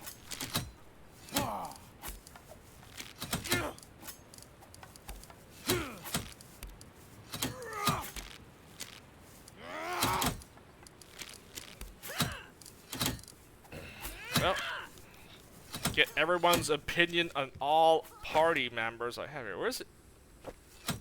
I talked to everyone, right? Who did I get? I spoke to everyone, got their thoughts on. I did not speak to her yet, and these three don't count. Wait, where the heck is she then? Did I not? Is she not on the map somewhere? Oh, it's right here. Like, I think I spoke to every crew member. Oh no, one left. Okay. Oh, these guys too. Oh no, Jesus. It'd be easy if they showed up on the map here, but you just had to like scroll around till you find something of interest. This place is so flat. Have you ever noticed? It's like the sky is 10 times higher than it is back home. Where did you learn to fight? Grain trained me. She's a dangerous lady, that Grain. Yup. My father released me into her care on my 12th birthday. She came to Kate and dined at our hearth when I was 10 or so. Apparently I was so impressed I swore fealty to her then and there, but I was way too young, of course. Then for the next 2 years I wouldn't stop pestering my dad about when Grain was coming back and such. When she did return, I left with her. Tell me about your home. It's cold? What do you want me to say? I don't know. It's nice, you know. It's very stark land, very big cliffs, and even bigger waves. We're all very proud of how we even managed to live there, despite it being so harsh. But I like it, to be honest. I like it a lot more now. I'm not there most of the time. I just go back when I can to visit my parents and play with the dog. You have a dog? My parents have a dog. One big slobbering mutt by the name of Sith. He's lovely.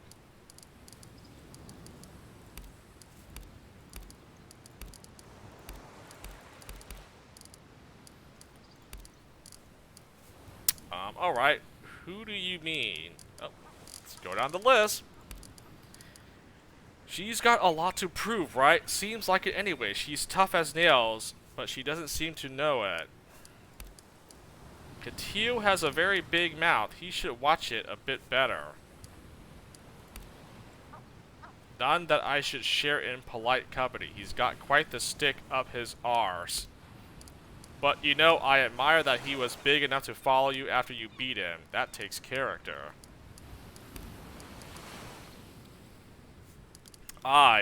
You couldn't get a rabid bear to swear fealty, so you went for the second best thing. The man's a flipping monster. I mean that in the best way.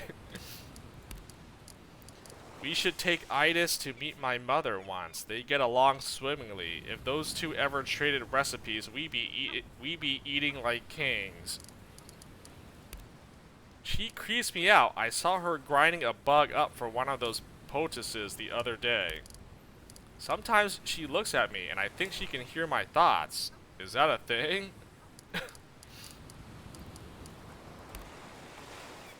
She raises a single eyebrow because we believe in the same God? No, haven't really got anything in common with him. He's all about his books, and I can't read, so... I don't know. He seems like a nice guy. Just a bit repressed, maybe. Aye, perhaps that be best.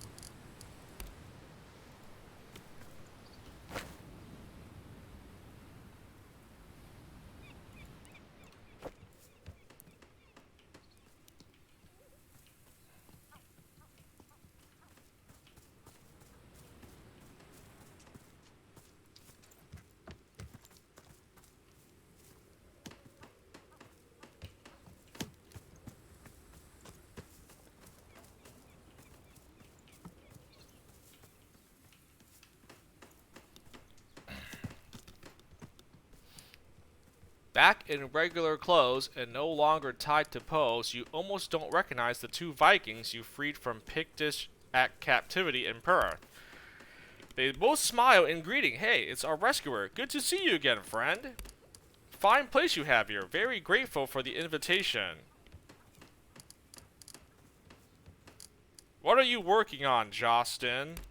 Ah, I hope you don't find this too presumptive, but I decided to erect a rune stone here in your honor. It'll speak of your deeds in Britannia, immortalizing your actions in the eternal memory of stone. How are you two holding up? We'll be fine. By far the hardest part of our captivity was having to put up with each other. Danier, you said you built Jelling's fortifications. School and I are not on good terms. Can you tell me anything I might use against him? Danier grins wickedly. I don't like to sell out paying customers, but you did save my life. School ordered that I build a hidden tunnel under the fortifications to smuggle messages or supplies during siege, or to escape in case of an attempt on his life. If you need to enter Jelling in secret, look for a small farmhouse on the left off the path to the southern gate. I hid a trap door under a bed inside. The other entrance is a bit shittier. You'll see what I mean. See you around. Oh, that was it.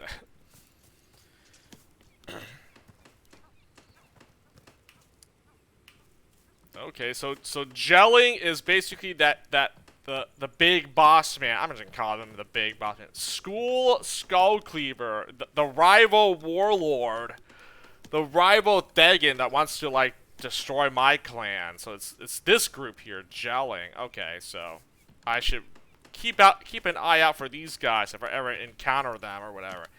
And yeah, I probably am not getting any reputation off of this group, so yeah, it'll be like negative. It'll go in this direction towards the left side here, minus. so 100% this is an enemy faction for sure. I don't care to try to play nice with these guys, so. How did I even get them at oh, what the heck? I got one quest from these. Really? I don't remember this. Scoundrels fly. What is this? You met a traitor. Oh, I remember the quest now. Oh, he was from this faction. I didn't even realize. Okay.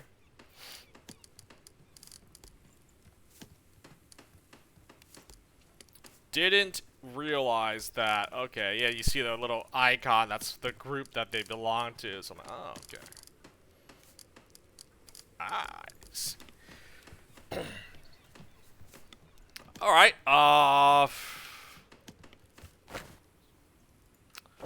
I did some trading. I talked to all followers back home here. I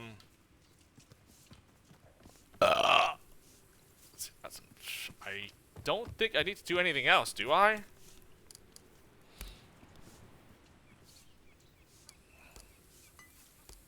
Why would I want to pay the blacksmith to craft stuff for me? You can't even craft good armor. What is this? He has level 1 armor smithing. Yeah, trash. Another reason why you should have one follower in your team spec'd out in crafting, because these blacksmiths, they have their own like their level cap in certain crafting categories. Like he can't do any more armor smithing. Oh well, I realized why, because I chose to go for craftsman. I chose to go for to rank up his weapon skills, not the armor. So, but besides that, it's like you have to pay them. You have to pay blacksmiths money, valuables for them to craft stuff. Like, is it even worth it at that point? Probably not. Like, I'll be honest, it's probably just not even worth trying to like you know, have a blacksmith craft like equipment for you. I mean, if you don't care, then sure. But I feel like if you have a dedicated character in your party that can craft like good weapons and armor, you might as well just use them over like a blacksmithing services. I mean, freaking my party member can craft stuff. You know, if you max out the crafting abilities, the skills here, like you're set. Like I got my armor smithing and my artisan. These are maxed out, right? Yeah, see? I'm pretty much done with these. I just need to get crafting to rank 5. We're maxed out on crafting, so I can craft like the best equipment once I get crafting here to rank 5. So yeah, and I don't have to pay valuables to craft stuff because your own follower can do it as long as you have the resources. As long as you have the salvage and the hides, yeah, you don't need to spend any valuables versus blacksmith. Oh yeah, you're gonna have to spend some money for them to like craft and repair stuff. It's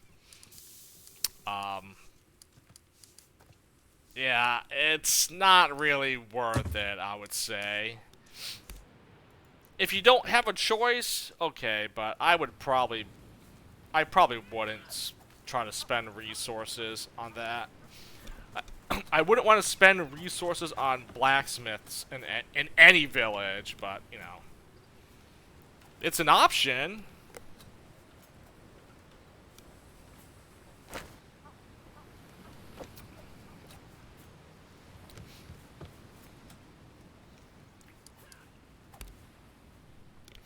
Well, guess I'm done here. I can't do anything else, so. Did everything here, right?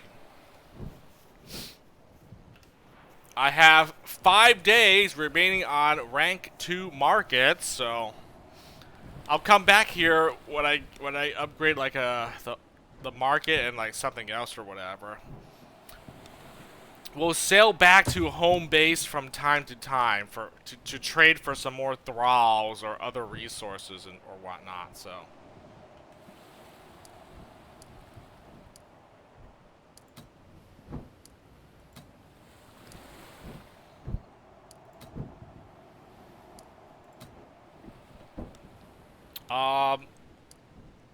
I guess I'll do this.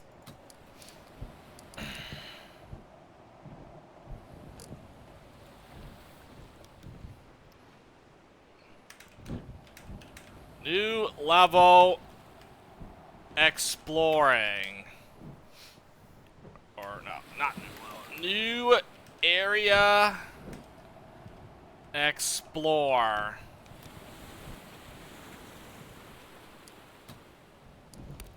Alright.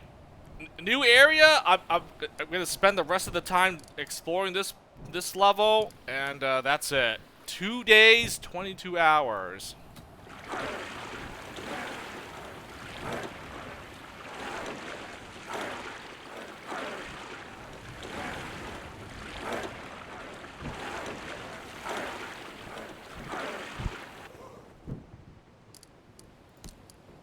Oh, nothing bad happened. Sweet.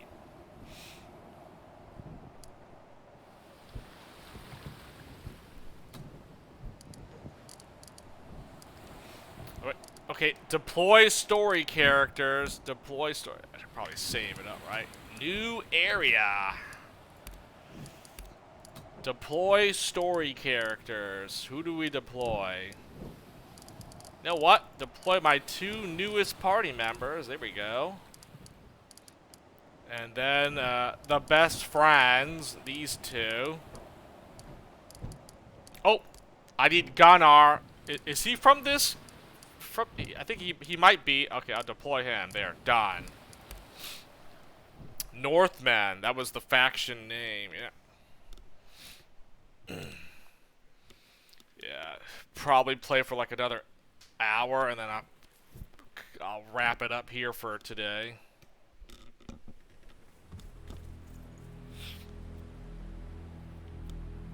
Oh, here we go.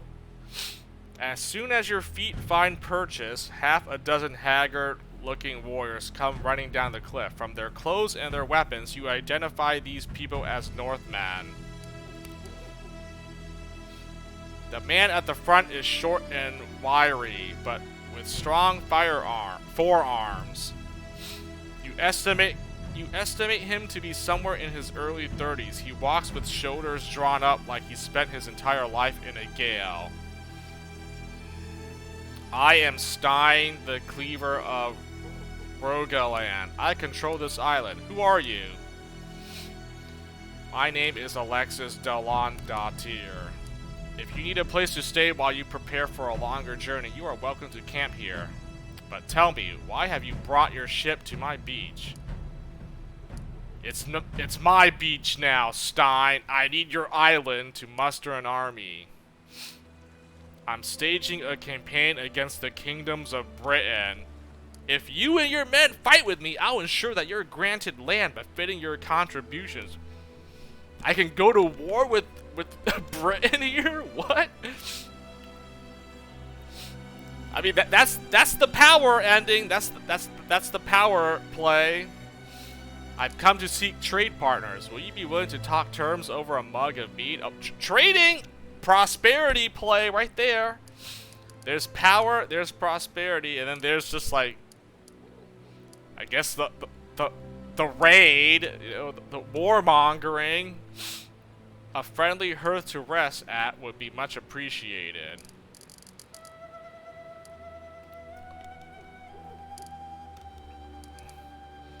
Well, I said prosperity, that's what I'm going for, so yeah, trading partners, that's prosperity. He chuckles darkly. You should take a look around this place, sister. There's nothing here to trade unless your clan is experiencing a dangerous shortage of rock. We're barely pulling enough fish out of the sea to last us through the winter. The only purpose this island serves well is as a staging ground for raids.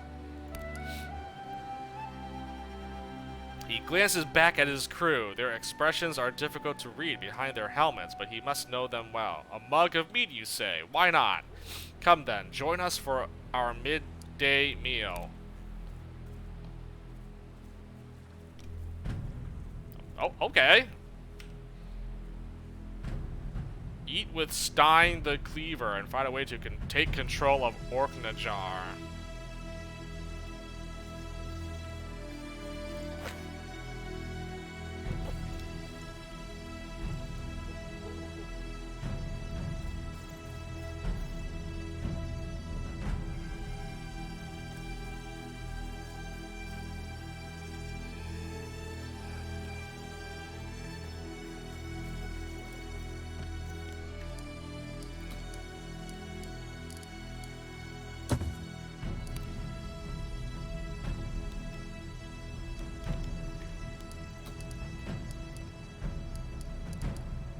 I'm guessing it's this autosave.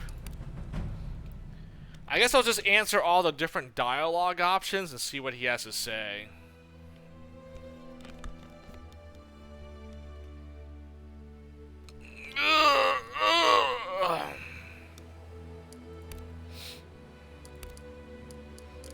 Staging a campaign. Okay, let's do that.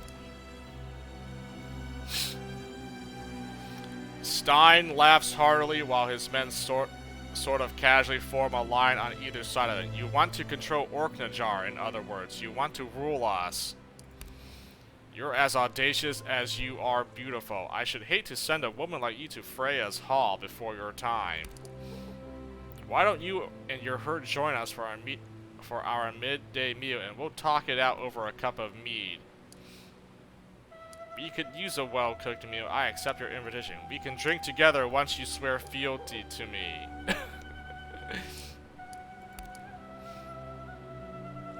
He holds your gaze for a moment, and his smile is surprisingly charming. Come then, this way.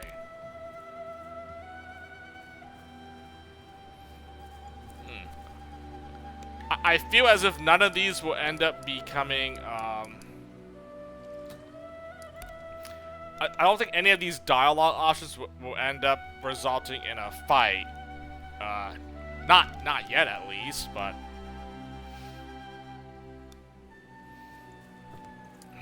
No fighting!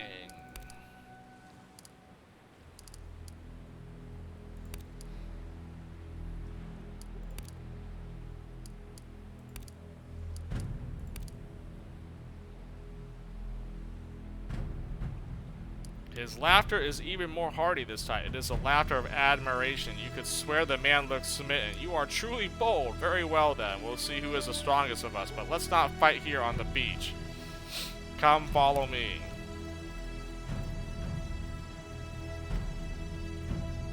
Oh! Defeat Stein and his men in combat to win control of Orknajar. Oh, you can actually fight him and like... Oh, well...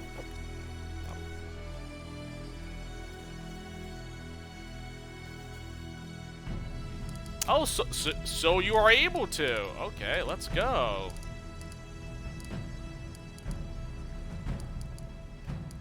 Oh. I think that save overwrote my other save, so.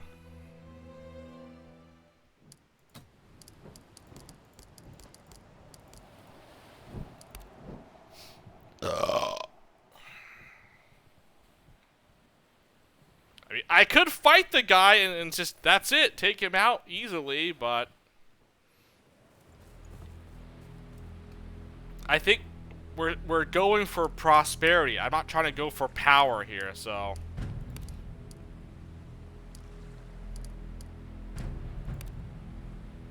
His face brightens. Then come join us for our midday meal. It's fish soup today. It's fish soup every day, in fact.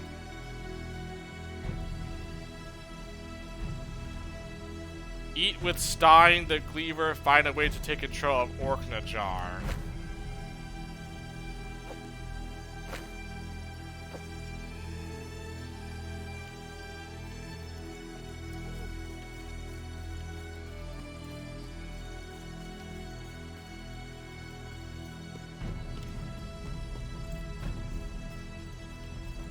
Oh, that was it actually, huh? Okay, wow.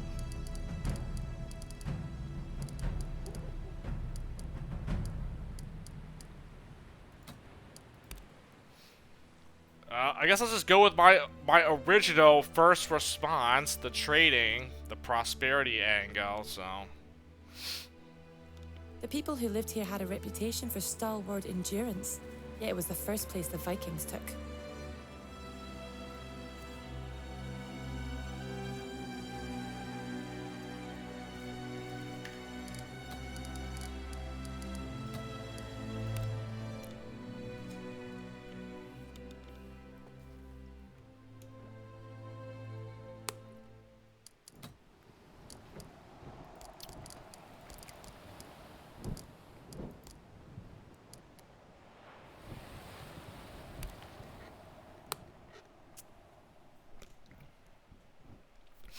I mean, I'll say this: if there's no way to make like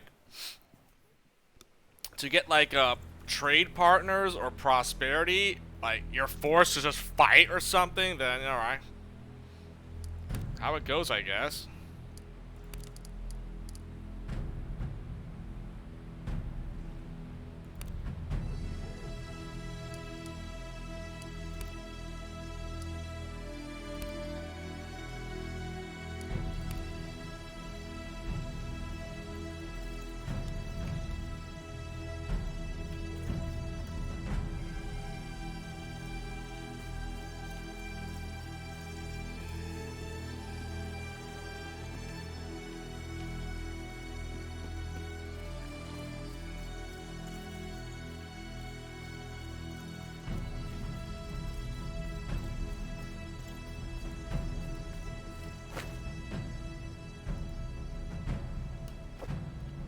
What are you talking about? There is a market here.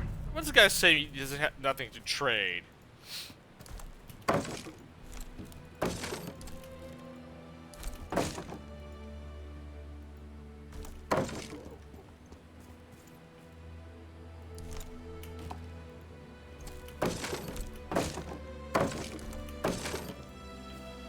Look, Yeah, plenty of things here.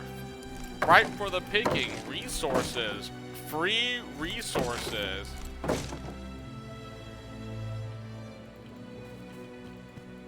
I don't know why I got a shovel, but alright. Okay, you know what?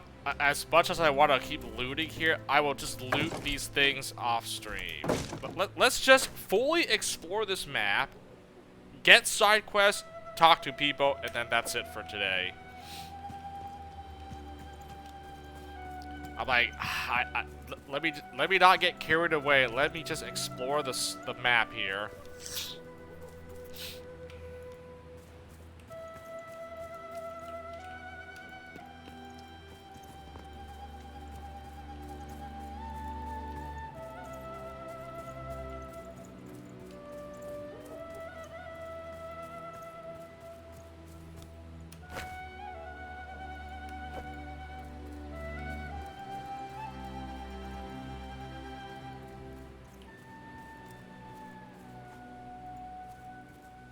Okay, I mean, they're herbs. It's right here. I'm just gonna grab it.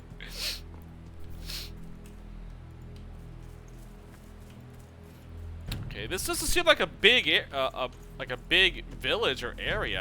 Like, okay, so it's not that. It's not like a big town like those other places. So.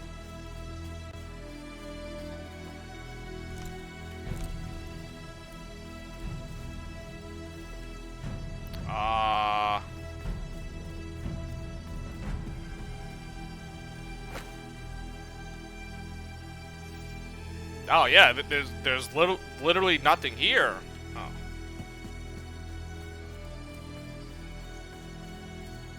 Oh, the guy was right then. Oh.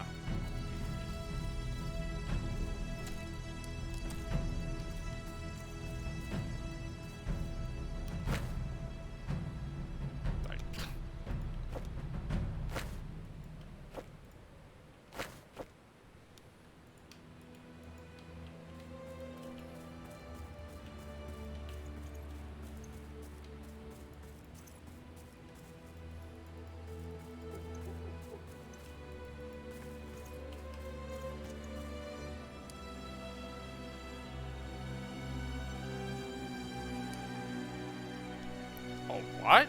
My shovel? Oh, the shovel I picked up. Oh, so that's what the shovel does. Oh, nice! Shield mulcher. An axe.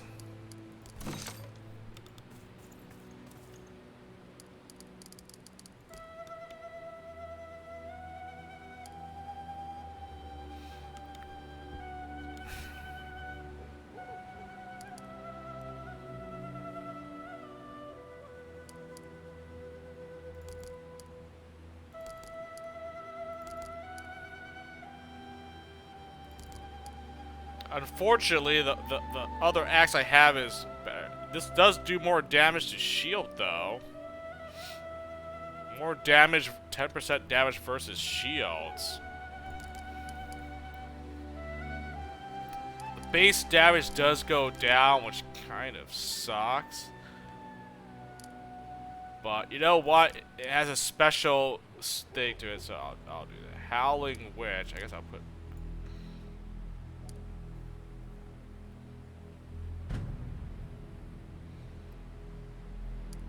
Oh, wait a minute. What?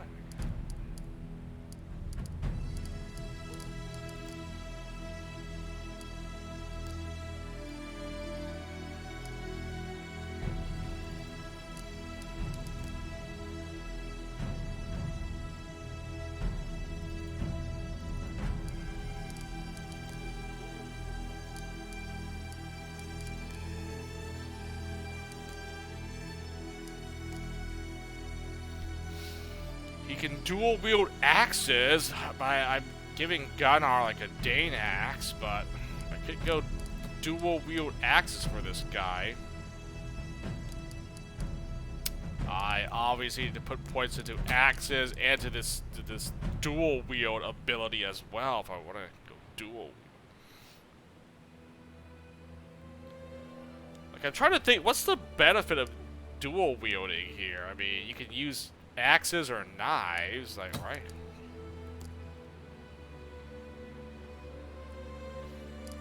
I mean, I don't have a user that can use the Dane axe, so I have him use this as his main weapon. She uses axe and shield, so do I really want like a dual? I mean, I don't have a character that can dual wield, and this guy already has points into it, but I don't want to like split my skill points between axe and Dane axe, so the dual wielding might not really be all that great.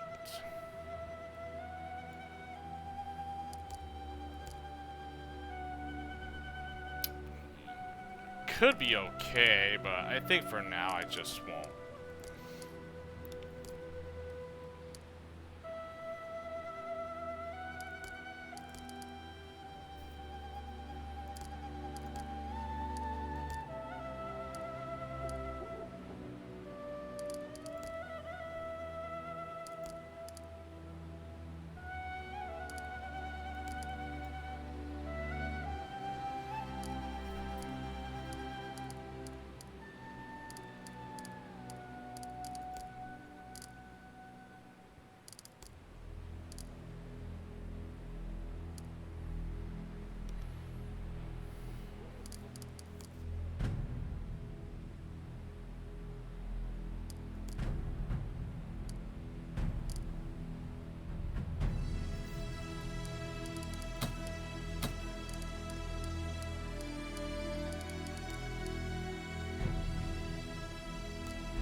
Hot in this room too.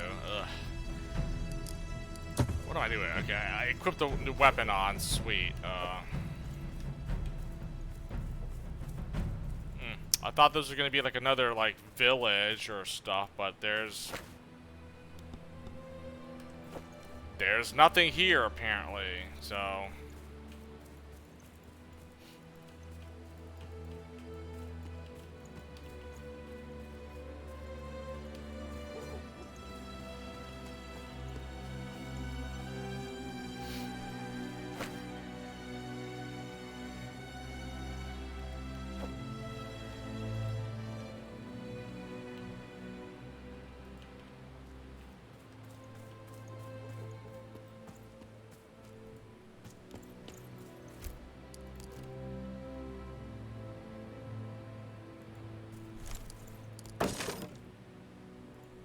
There is one merchant here, I guess.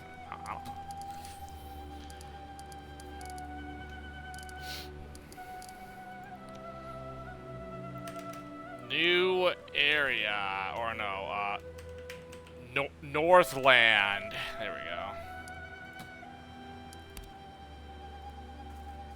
Let me steal this real quick.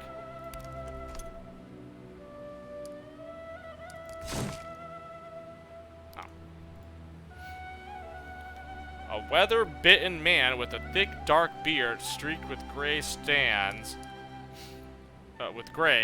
up and brushes breadcrumbs off his tunic. So you didn't manage to wrest control of Orknajar away from Stein. I'm sure you'll get another chance soon if you want it. If you ask me, Stein seems thoroughly tired of the responsibility. My name is Alexis. Pleased to meet you. And you are... I'm Karanger. Honored to make your acquaintance, Thegan Alexis. Where are you from? I hail from Agder, the closest of the northern kingdoms to where you're from, or so I've heard. A lot of ships come up our coast on the way between Vestfold or Alvine and Hordaland or Ragaland. So it's a good place for a merchant, but lately competition has gotten a bit fierce. Up here, there's no competition at all, so I'm doing well. What are you selling? Whatever the ships bring in that looks useful. Here, take a look.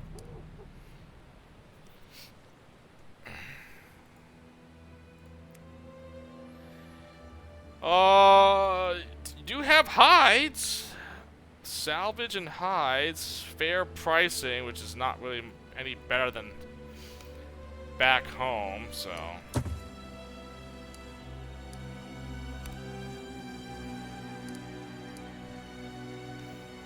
Karanger still mans his stall. It occurs to you that you've never seen it empty. As usual, he stands up when you approach and puts both hands on the table.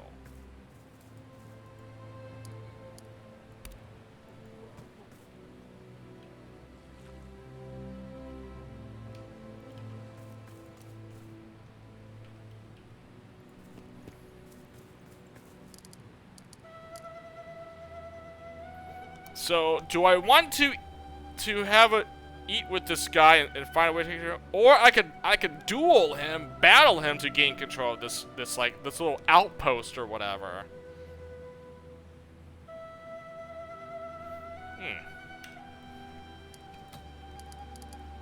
I do have the save right here if I really want to battle this guy. So, but I guess I'll go for the prosperity. Sticking with my original plan here, but it did have two different outcomes. That the quest line, I could, you know, have eat with him or fight for him for it.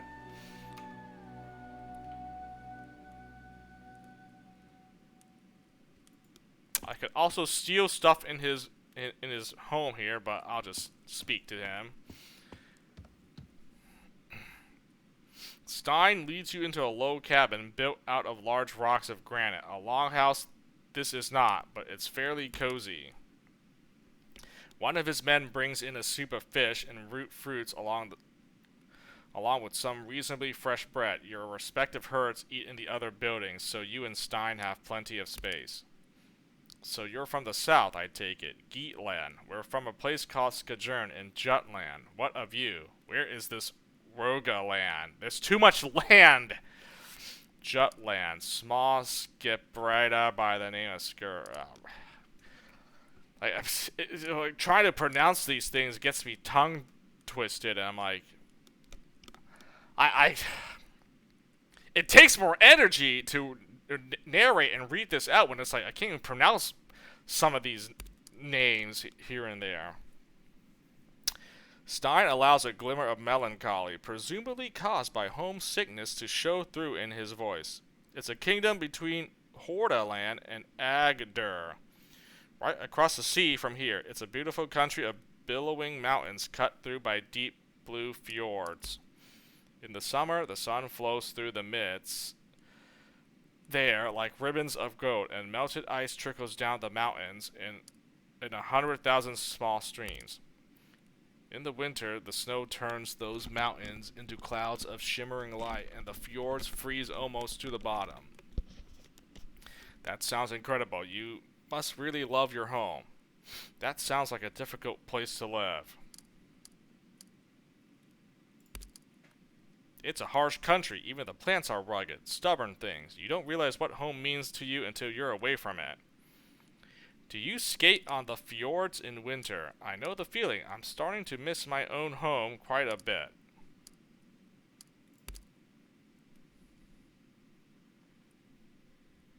Stein has bright blue eyes that seem to keep smiling even when the rest of his face reverts to a more natural expression. So, your home, Skajern, wasn't it?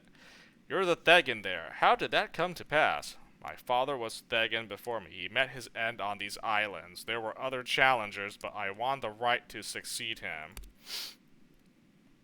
You said your name was Dolan Dottir. I think your father's ship may have been by here. He had his brother with him. Name of Grimolf? That's right. You met him? Grimolf, yes, but not your father. The ship had a skeleton crew, just 5 men led by Grimolf. They mentioned that the ship belonged to Adelon, but something had gone wrong and they were headed home. Stein is clearly finding it difficult to tear his eyes away from you. This causes him trouble now as he fishes blindly for the last elusive piece of fish. Grimolf sold me his axe in return for supplies and lodging. It's a fine weapon. If you see him again, please pass on my regards. Oh, I actually did.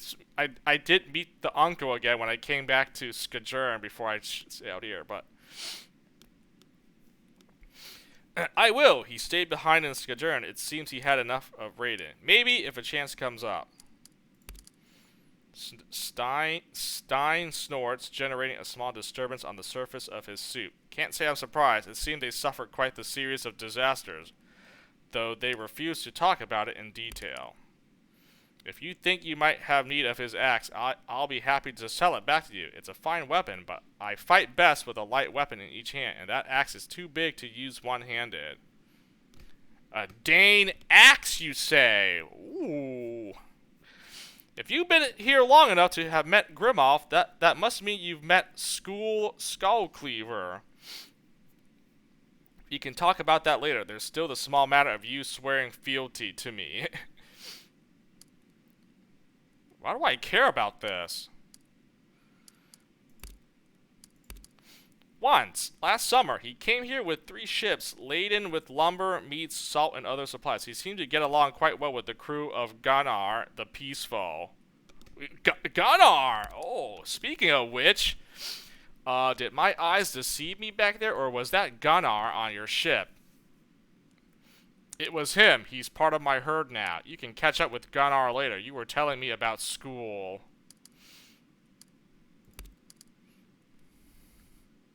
Stein scratches the back of his neck with a sheepish grin on his face. How in the name of Odin did you recruit him? The man's a legend here. He and his crew attacked my clan. We fought him and won, and I offered to spare him for his service. You beat Gunnar the Peaceful? That's incredible. If that's true, I think you must have no equal among other women. I'll have to ask him about it later. Anyway, I was telling you about the Skullcleaver.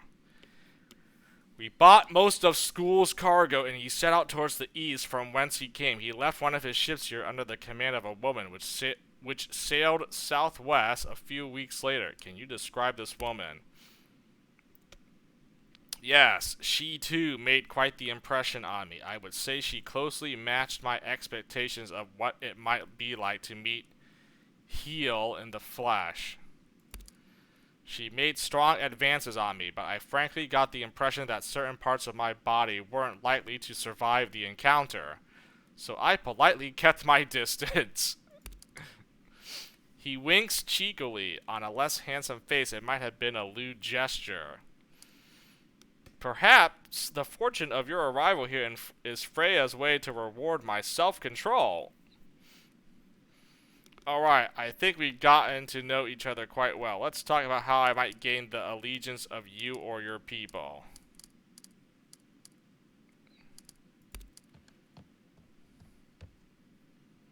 He flashes you a devil-may-care grin, stands up and walks around the table until he's well inside your personal space, forcing you to stand up as well.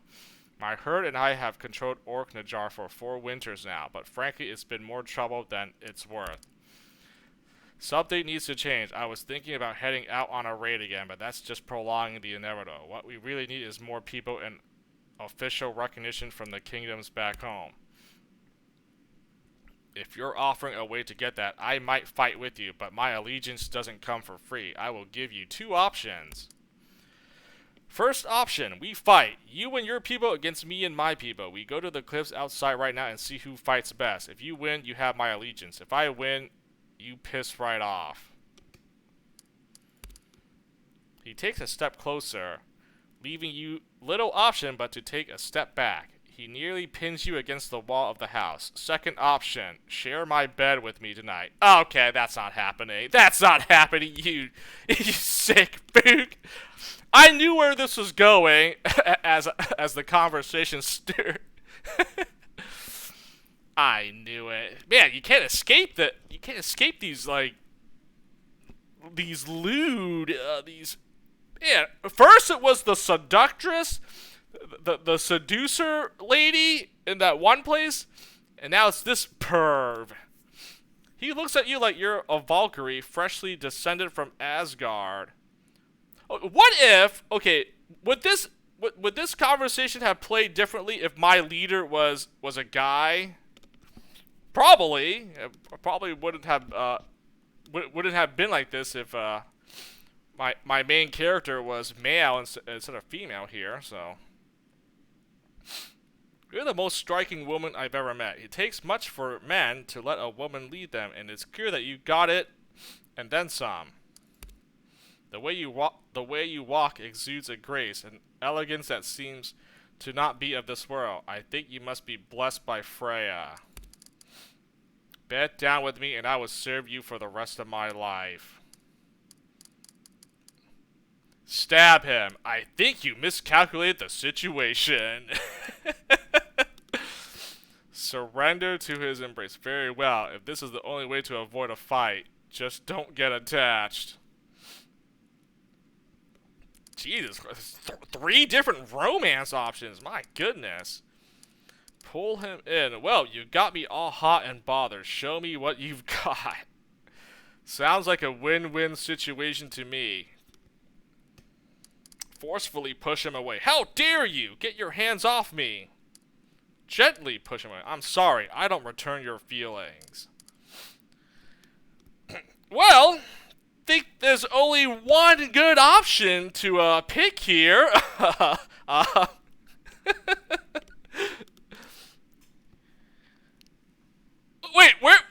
Wait a minute. Didn't the guy say there were 2 options to fight him or the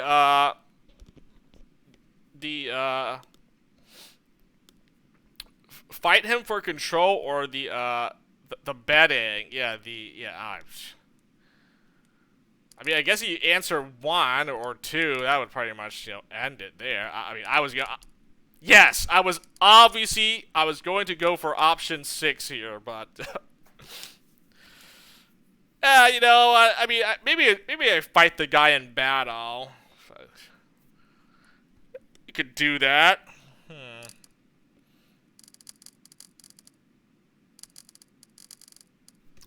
I mean, I do want to see all the different options, but I really don't. I really don't want to. Like, I don't want to reload and then, have to go through this conversation again. I could, but like...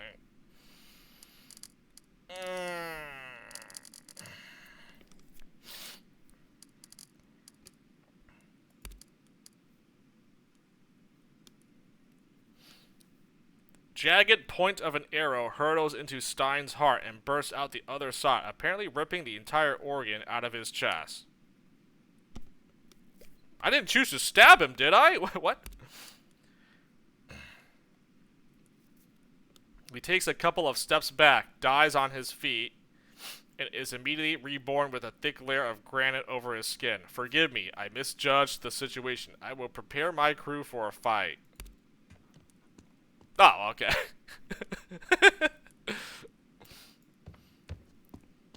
Okay, well, I guess it ended up in fighting the guy regardless. Okay. Maybe I should just pick the option to, like, just fight him. This lewd discussion about friggin' lay in bed, you sick fook. Already said from the very get-go, like, if there's any romancing options, I'm never gonna pick it. Like, why would I change my, why would I change my decision now? Oh, what the heck? Wait a minute. Did I pick another shovel? Oh, I lost my shovel when I dug that thing up? I thought I picked up another shovel. Another shovel.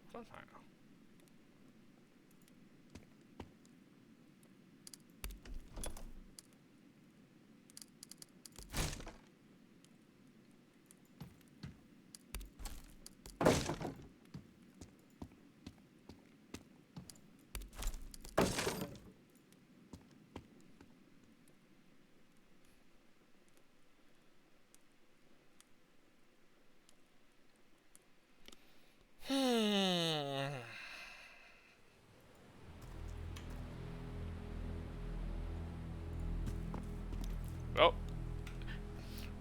I mean, this entire conversation could have just been easily avoided if it was like, no, swear fealty to me, you scumbag. Like, very well, we fight.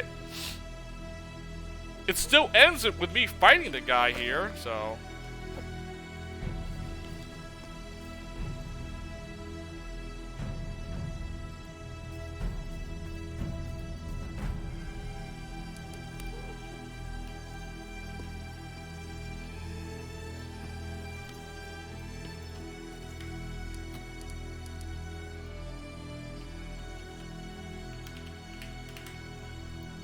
Do that for now. Run, fight, or die. Let me make that save, and then I am actually going to. I'm not going to reload that and do that conversation. Okay, maybe I'll just do it off stream for a second. I don't want to. I might pick the romance option and see what that leads to. I'm not doing it on stream. That is. I told you. We are not doing.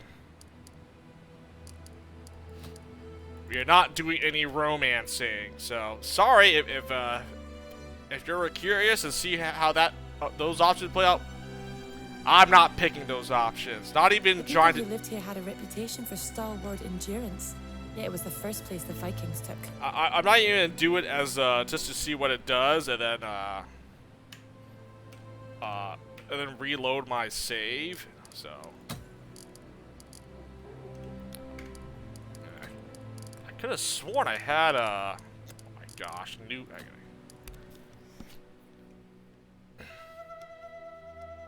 I'm pretty sure did I pick up like another shovel? Let me see here.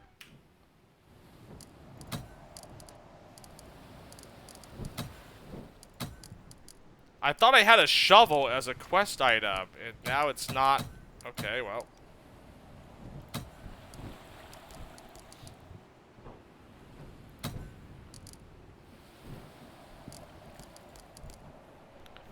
Never mind that. I thought I had a shovel. I picked it up when I was in that the last village. I guess it disappeared, or I used it and I wasn't even aware that I used the shovel.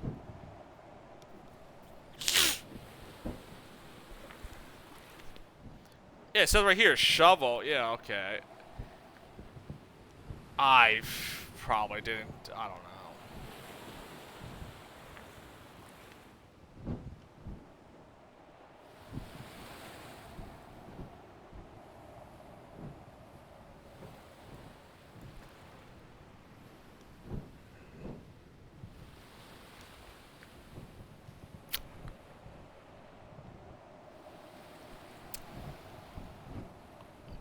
Yeah, I don't see anything that I had. I guess I never had the shovel to begin with. Oh, never mind. I picked one up, then I just immediately used it to grab unearth this thing, right? A shovel. Alright, whatever. Never mind then.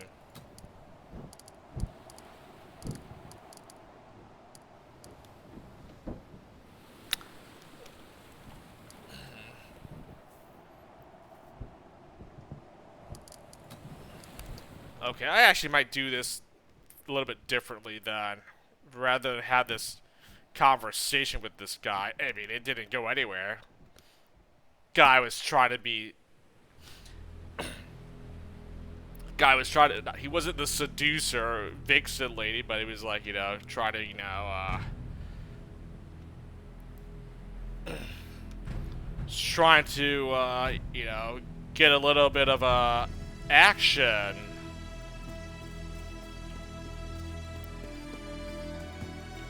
So maybe I just change my dialogue conversation just to be like, all right, forget meeting with this guy, just go and defeat him to win control of this place. Forget that entire conversation ever existed, and then just fight him to win.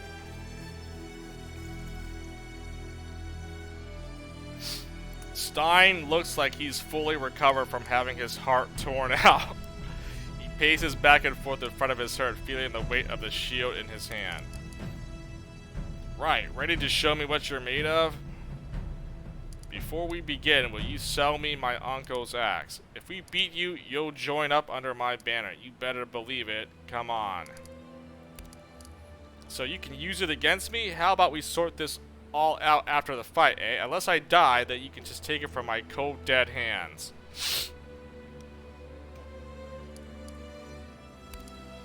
Stein returns brightly. That's right. You could honestly do with someone worthy to fight for. We've been holed up in this forsaken island for far too long. Nefja offers up a word of caution. These men are all a bit worse for wear, but they seem to have a lot of armed combat experience. If we want them on our side, we should probably be careful not to kill any of them. A single experienced blade more or less can make a great difference on the battlefield. Oh! I think this might be one of the times where like you want to do non-lethal in this fight. So if you don't want to kill any of these guys, you gotta toggle the non-lethal here so none of them dies. They get incapacitated. I mean, this guy might be recruitable. Stein. And, I mean, the rest of these followers or whatever. Okay, now what I want to do is, do I want to do this quest differently? Like, just fight this guy right off the bat versus having to, like, do all that private conversation and then he tries to, like, you know, come on to me or something and make some lewd advances? F that. I'm all business, pal. Get your mind out of the gutter.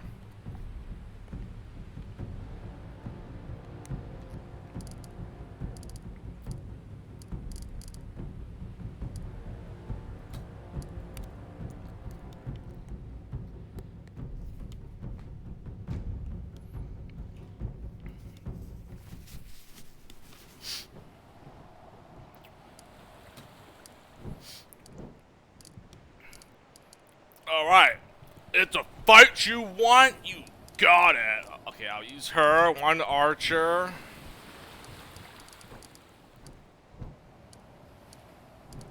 Varric, I need him.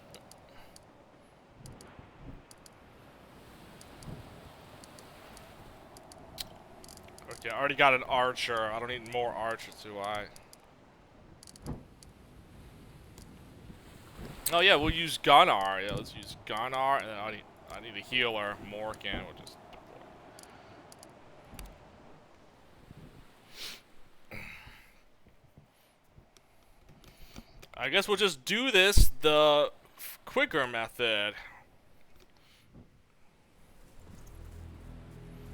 So what? How do I answer this? Just fight him off the bat.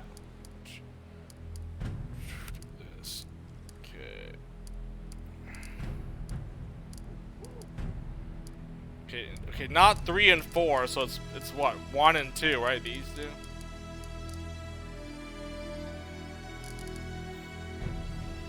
Wait a minute. No, wait. I'm not doing this. I'm not. I don't want to go against the kingdoms of Britain. I assume it's the Picts in Northumbria. I don't want to fight them unless I have to. So I'm actually not staging it.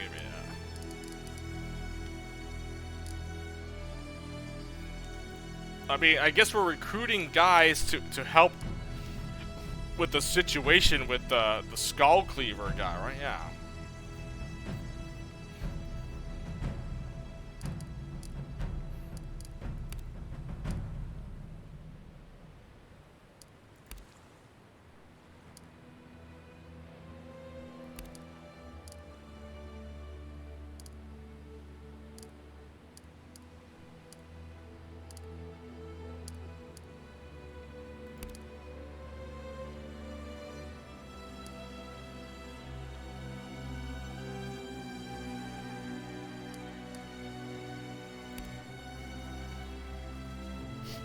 Oh, I guess that was it.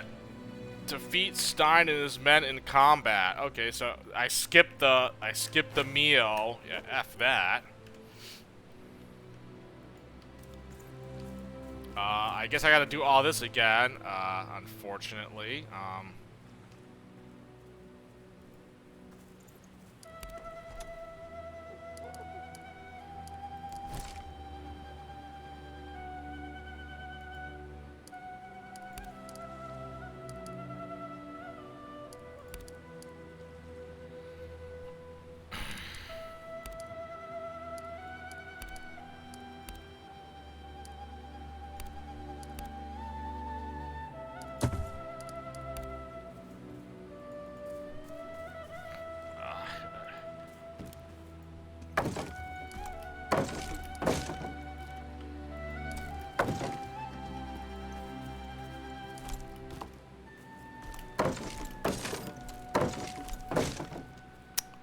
Honestly, I could probably... Oh, wait. There's the shovel. Oh, so I guess I thought I picked up a shovel in that other village. I either must have used it or it just disappeared on its own. The shovel's right here.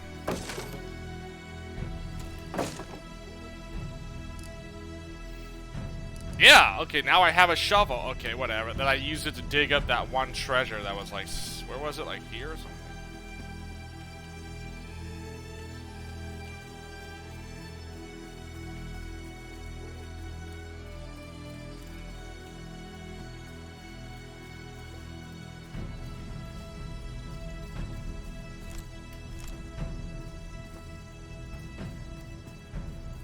I forgot where it was. Oh, it's this thing, right? Hidden stash. It used up the shovel. Shield mulcher.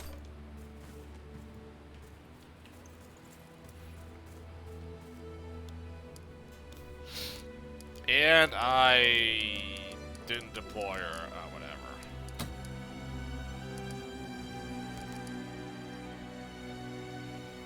Howling Witch Crucible Steel Axe.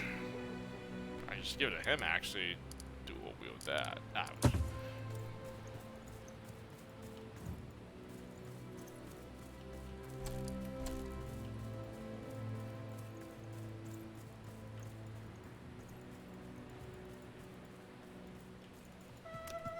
Dude, I could explore this later. I mean, I've already did this already. I just reloaded.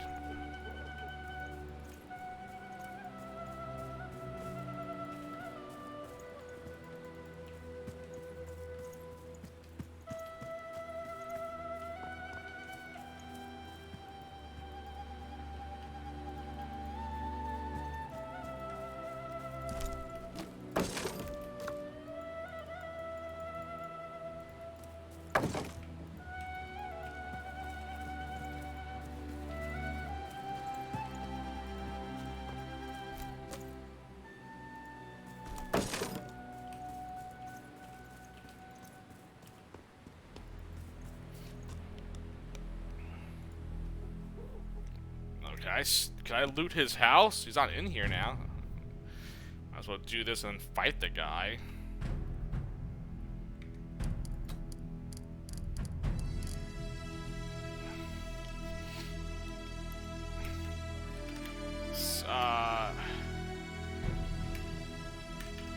Just fight. There we go. We'll just go with that. No point having a conversation here. I like how this is still considered stealing when there's no one in this building to actually catch me. I wonder if it's considered a steal attempt. I got caught. How? No one can catch me. It should. I don't know. That's just weird.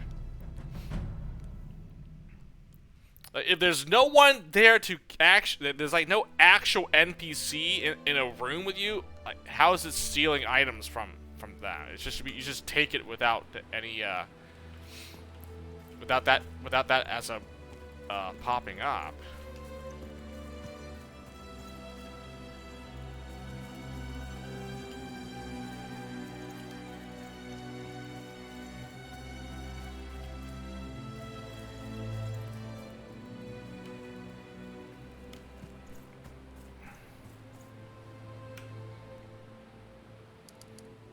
Okay, well.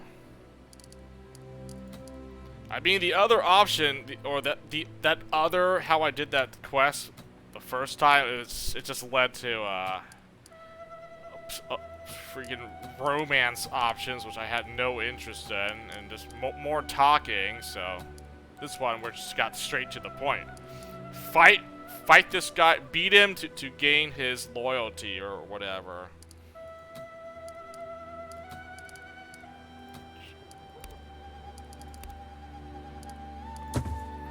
Oh, I thought this was gonna be like another one of those big villages or towns, but there's literally nothing here. So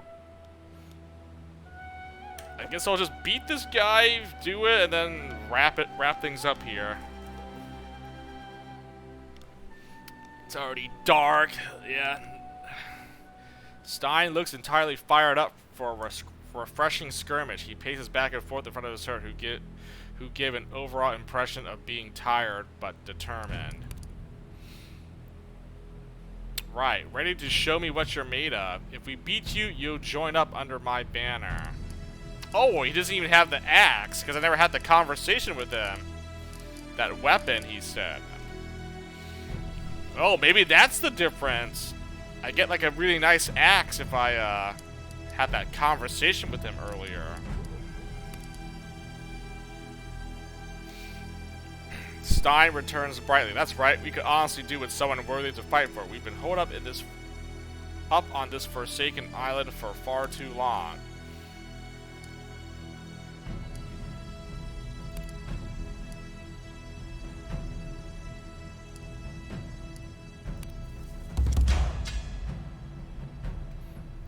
I like how my leader is already in the attack zone, so I can't even run away or attack because...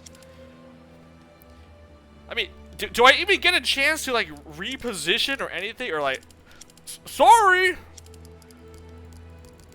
Fight time!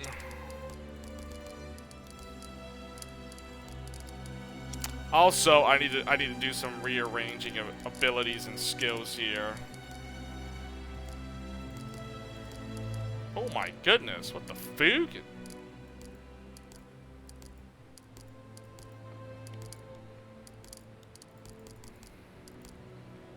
I have to do this since there's no... Okay, he's not using an axe, so I don't...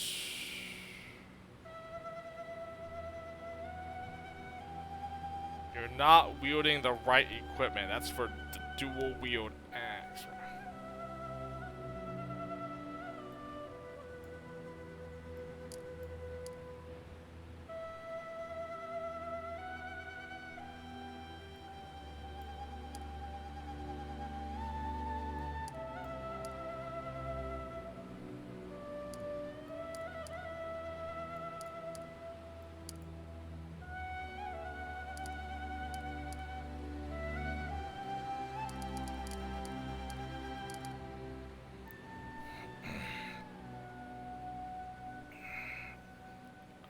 Don't really care about tactical moves.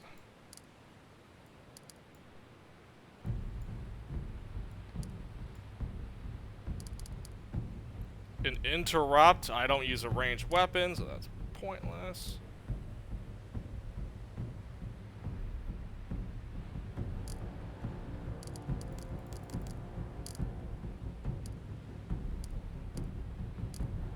Shield hook and a hook and slash. I guess I'll just put these at the end. And like that.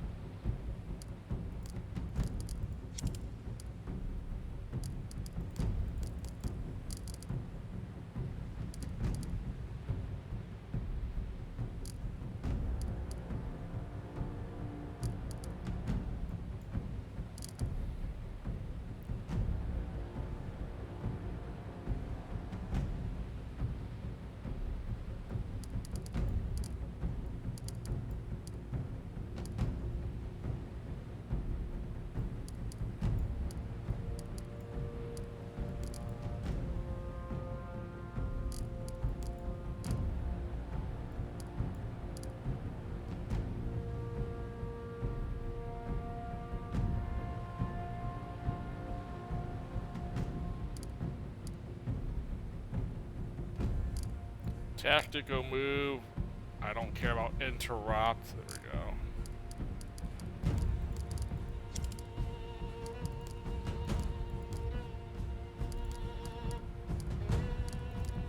Why the F does this? Why is this? I don't understand. Why is this like all spam like that?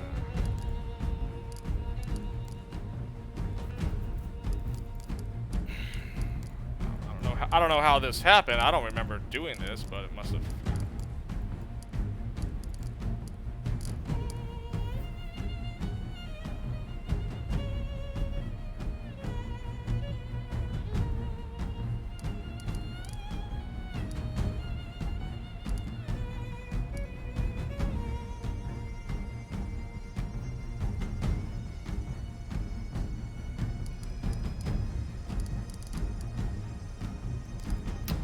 We're not going to use interrupt. This guy's a freaking support healer.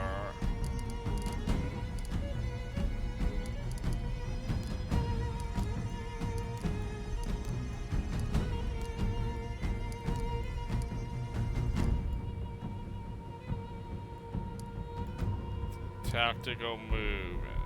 I don't care about. I mean, I guess I'll just put this on the second death blow and interrupt. That's.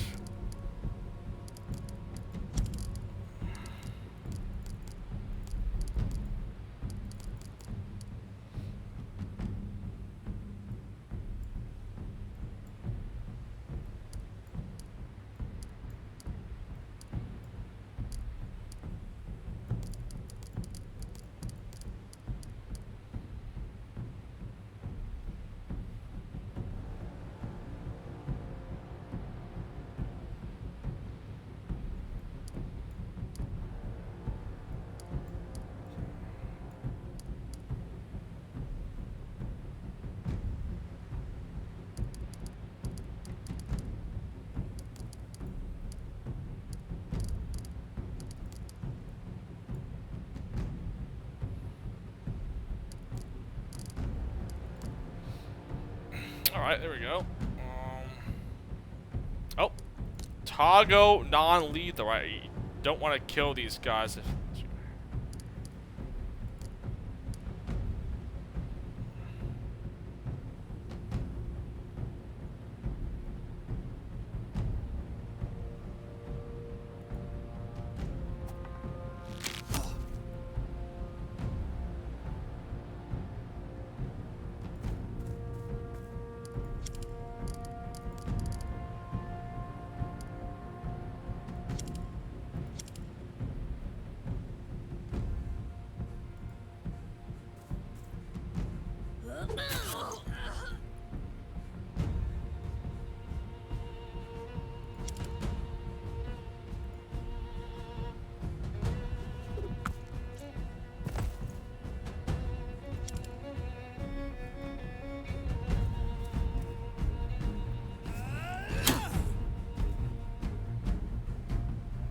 Well, guess that's it for Stein. I got Relentless to proc.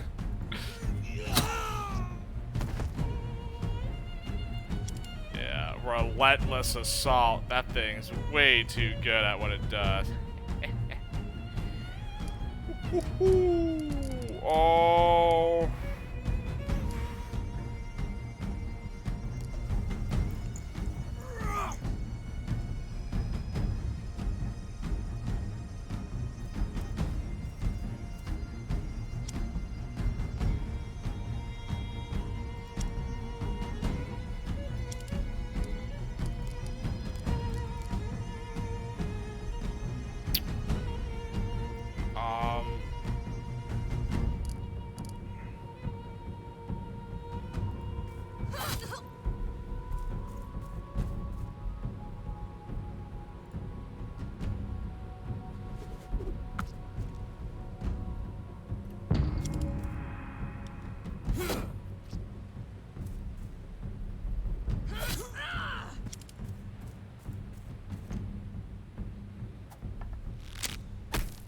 Oh, this wasn't so tough. These guys, well, I mean, I got the first strike off, so I pretty much, we pretty much won this one.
Guys with shields, man, you're gonna have to like destroy their shield before you actually start going out.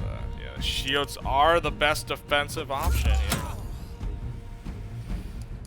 Never say that shields were not.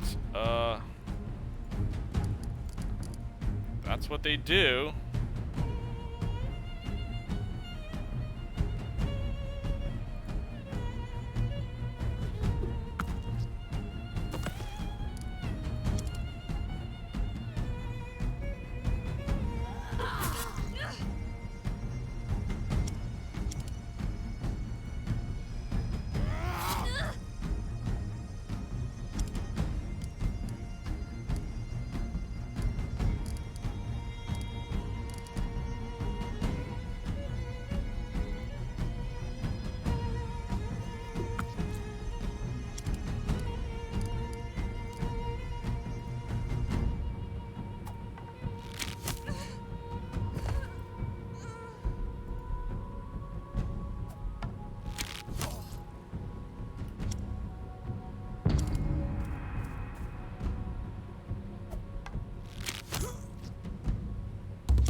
Excellent!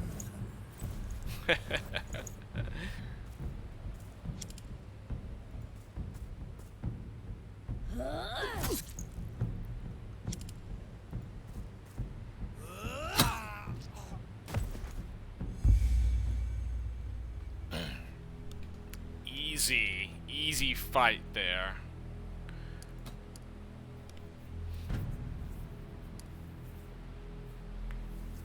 No, I couldn't loot them because it was like it was a battle where I didn't try to kill any of them. Dang it, man! I wanted to like loot them and then they would join, but all right, whatever. I did non-lethal, so no one died here. The fight is won, and Stein gets back on his feet almost as if nothing had happened. The rest of his men are looking a little more worn out. For all my flippancy, I must admit, this is pretty much what I expected. Last summer we would have put up a much better fight, but the winter has taken its toll on us. I don't mean to diminish your skill, of course. You and your herd fight well, but I ask you not to judge us on this defeat. We're not in good shape right now. Anyway, a deal is a deal. I swear to fight under your banner, and my men are sworn to fight with me. However, with service comes responsibility, and we're very short on food.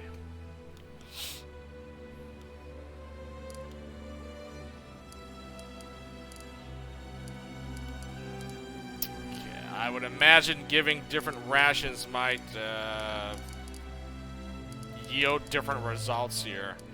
We brought food on the planet Buster. It should keep you well fed for some time and let you feed the rest of the army when they begin to arrive. We have some food to spare. It'll keep you alive, but when the rest of the army begins to arrive, they'll have to feed themselves for a while. I can spare enough rations to help you regain your strength, but then you must fend for yourselves again. I have no food to spare. You must do what you can to survive and hope that the next ship brings more food. How much rations do I have? Can I at least see like my amount before I decide to like? I know I should have at least 120 rations, but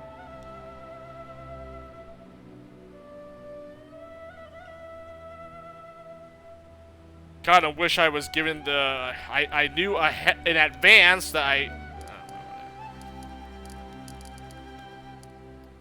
I mean I'm pretty sure the play would be to, oh, what the heck? I didn't know you could do this. I feel like the play would be to give them the maximum amount that you can give and be like, you guys are good. So then they'll definitely help me when the time comes, right? It's either one or two here.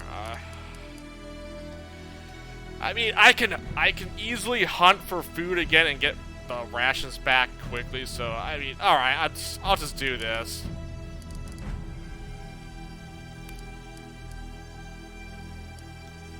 Oh my goodness! we gained and lost some morale here. Oh well. Stein nods and signals to his men, who walk towards the beach to fetch the supplies. Thank you, Alexis. You are gracious in victory. We will serve you well. An achievement a lot. Assume control of clan power increase. Yeah, that's what I kind of figured that's what this quest was going to give me. More power. Power. Oh my goodness. You know, considering that I've been trying to focus on gaining prosperity, my power has been going up at a decent rate as well. What the heck? Like, I want to go for prosperity, but my power rating is also going up. And I'm not even trying to get power. I'm trying to get more prosperity.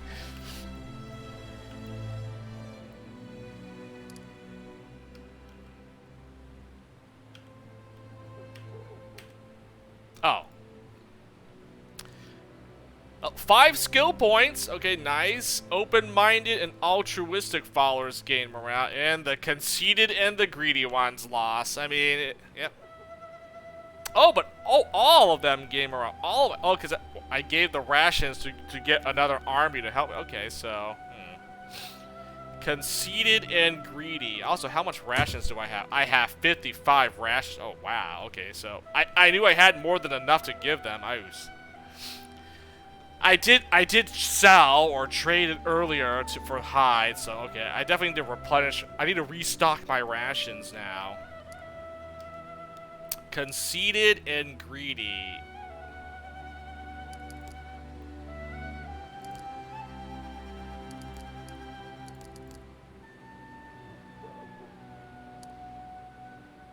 No, altruistic, she gains something. All right, and the rest of these guys aren't in my party, but doesn't matter. Everyone has 10 more. Their unwavering loyalty. It's just a new party member, and that's it, right? Everyone else is actually maxed out morale. Yeah, except for her. Sweet. Everyone is loyal to the crew. That's what I want to see.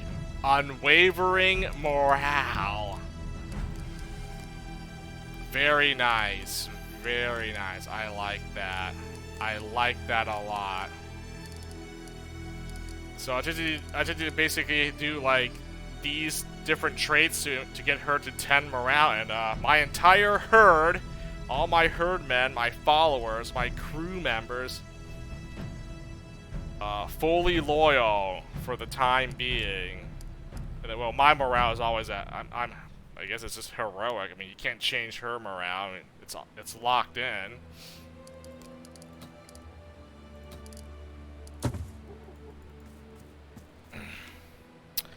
Had I done this differently, where like, you know, he tried to like seduce me or something, he did have a conversation where, you know, he talked about the uncle's axe, the weapon. I probably could have taken it. He would have given me the weapon had I beaten him if I had done it the other method, the other way, but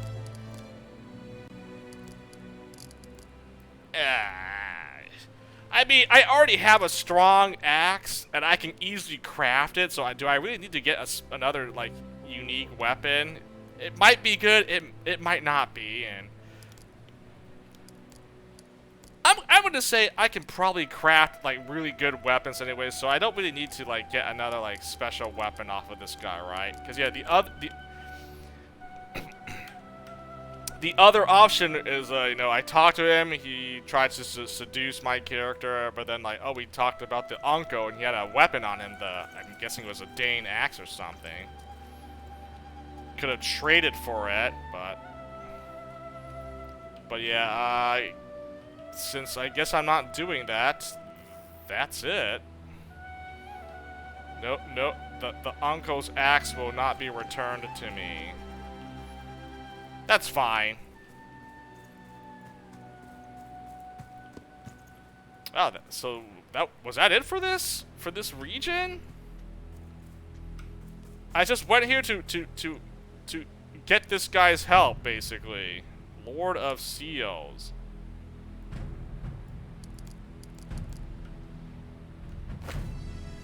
Like there was nothing else here. That was it.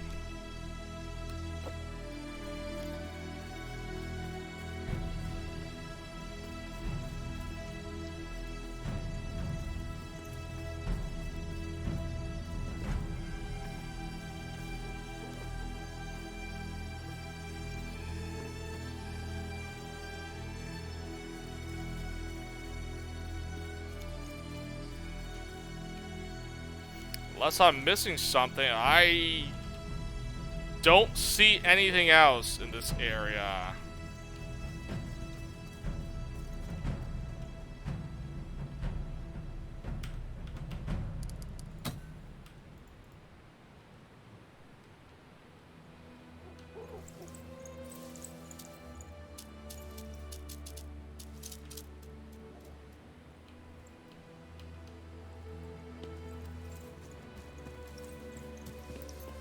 F are these guys doing? Oh, they're taking they're taking their rations so they can feed themselves for.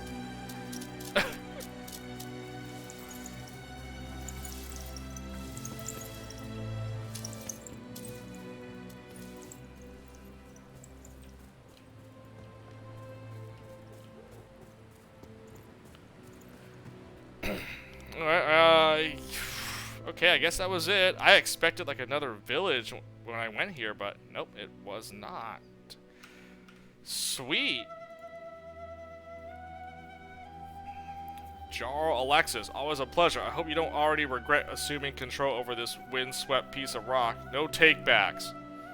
Are you planning a new raid? How goes the assembly of our army? Take care, Stein. I'm always thinking about arranging another raid, but no serious plans, no. You might be interested to know I sent word to a few acquaintances in Rogaland, letting them know what you're up to here. I think they'll be more than willing to join your army when you launch the invasion.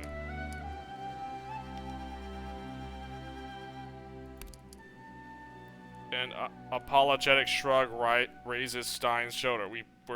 We're barely getting started, don't get me wrong. I've done much with smaller forces, but what we have here is a large raiding party, not an army. We have barely a dozen longships at our command, which should give us around 3,500 warriors. We would need more than the element or surprise to invade with such numbers.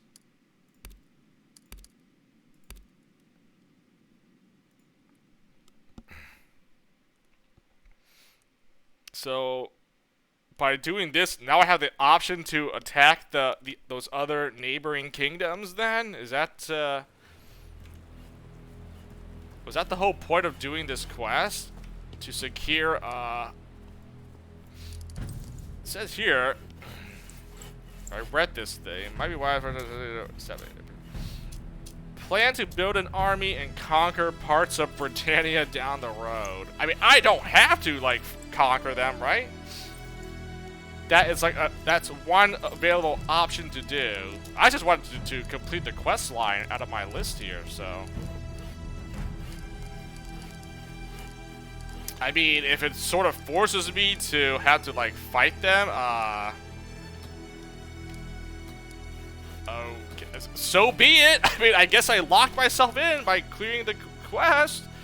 I might end up having to conquer these two kingdoms here, Pix and Northumbria, because I got the Northmen to join me. Okay. If that's how it goes, alright.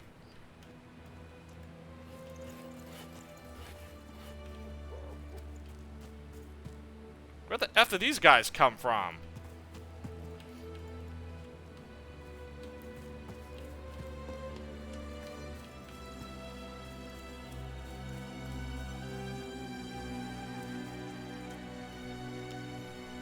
Hold on now, they might give me a quest or something. I can't talk to any of these guys.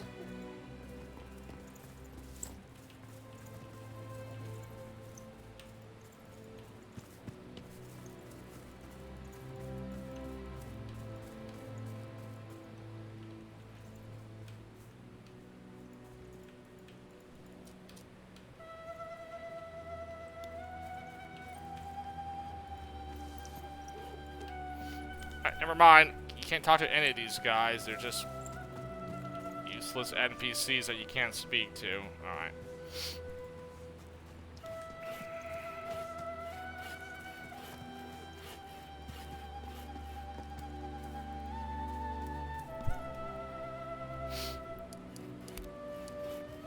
Fair prices still. Dude.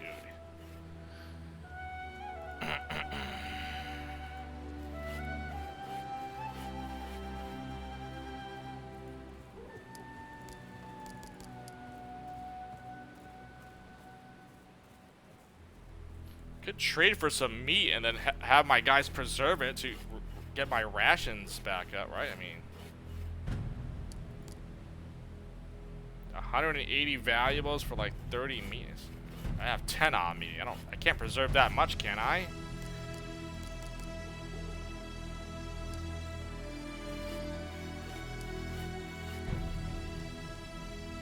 Oh, just do that. 35. You gotta feed your guys. I have like at least 10 party members or something. So that's like, so I have 20 to convert into rations.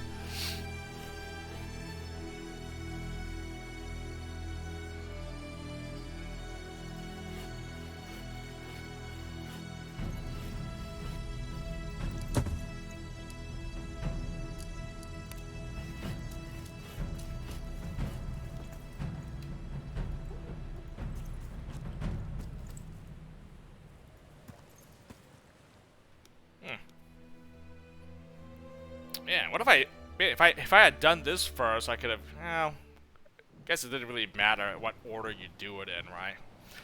Whatever. Got this quest knocked out of the way. I guess I'll probably wrap it up here. See now, I'm not heading back home. That I already did that. Perth. Stuff here.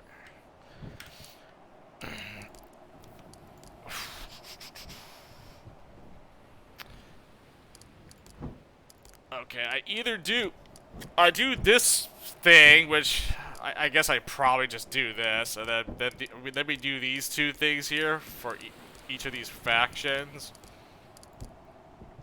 This is obviously like a side quest. This might be like a main story quest to like improve relations with these two factions. You know, you never know.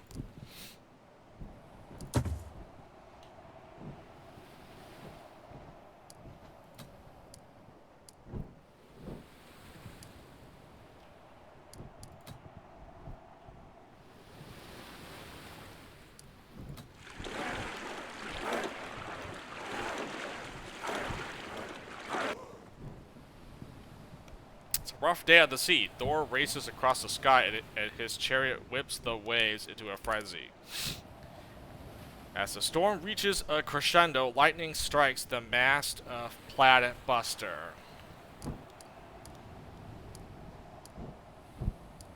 Do nothing and hope for the best. Spend 10 wood, have a herdman hold it for the remainder of the storm. Spend 20 wood to repair the mast. Yeah, spend 20 wood to fix this? Why would I not do nothing and then my ship gets damaged?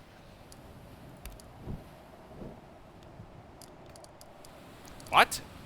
Who should help you repair the mast?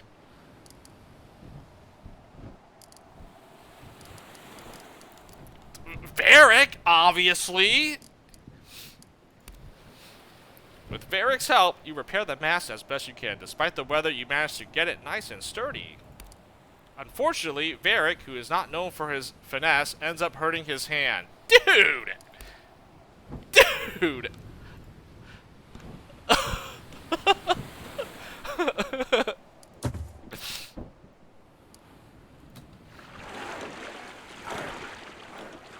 I chose my second in command because, well, it made the most sense, and he got an injury. Sweet. He must have hammered his hand or something trying to fix the ship.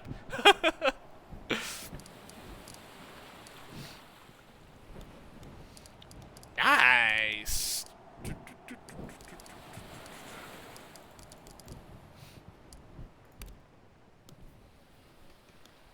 Well, let me wrap up this little side quest here, and I'll call it for the stream today.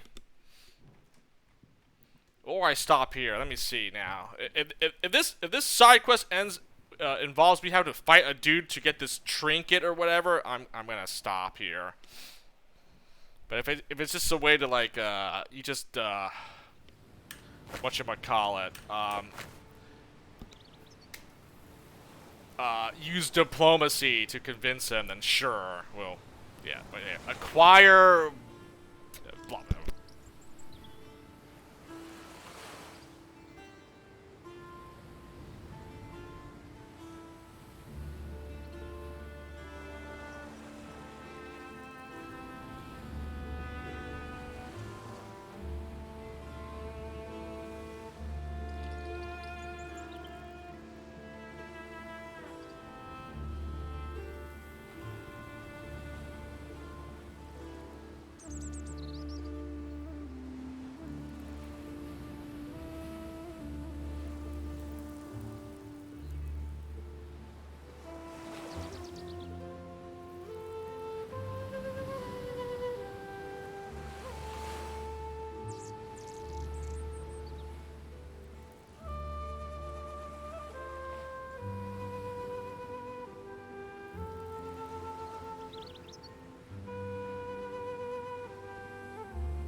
disagreeable. Let's see. Bad pricing.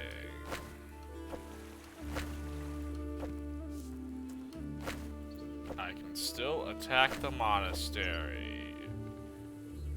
Don't.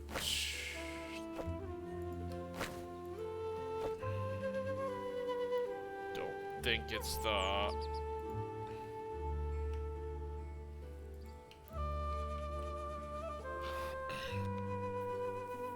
think after I do it, I'm 100% sure I've done everything. Maybe I'll go back and start raiding some monastery and churches for valuables.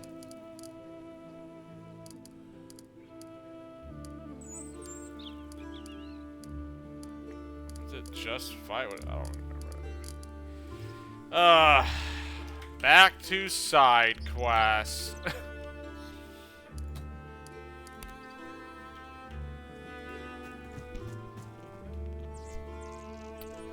Young man with finely sculpted features sit at the edge of the cliff, staring pensively at the breaking waves. As you come close, you could hear him muttering to himself. He's lost so deep in thought that he doesn't notice you at all. And with the soaring gulls above the tide. No. And with the screeching birds soaring high. Arg, rubbish. Pardon my interruption, but I must speak to you. You're a poet, I take it. His thoughts interrupted. All the air seems to escape him at once. I suppose the muses have sent you to put a stop to my crimes against the art of poetry. No, there is no better time to interrupt me, as I am hopelessly stuck. Presently, the poet squints. Wait, I recognize you. You're the ones who killed those bandits. Did you once know a woman named Kyrie? He places a hand on his chest as though defending against a heart attack. Oh, the fair young dowager of Euphoric.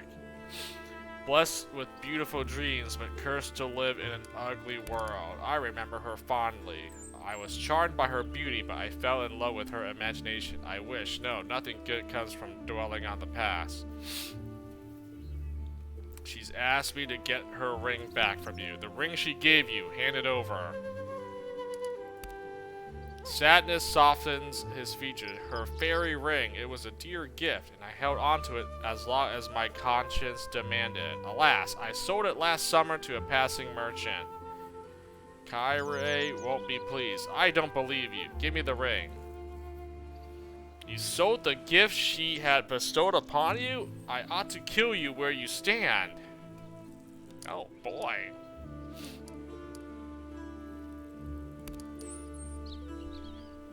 The poet hangs his head in dismay. I don't envy your rowaness. The sweet dowager was always possessed of a delicate mood. She does not take ill news well, I'm afraid. I'll tell her what you've done, then we'll see. Kill him. If you're lying to me, we'll find out soon. The poet doesn't appear completely pleased by the prospect. I await the Haloftia's judgment. What? The ring was lost? Yeah, I don't believe this for a second. Not one bit. This guy's lying to me. He still has it. I should probably just beat him up and take it by force.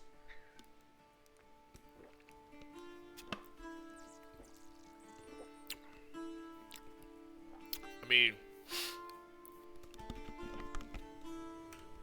everyone is loyal in my team except for like one person here.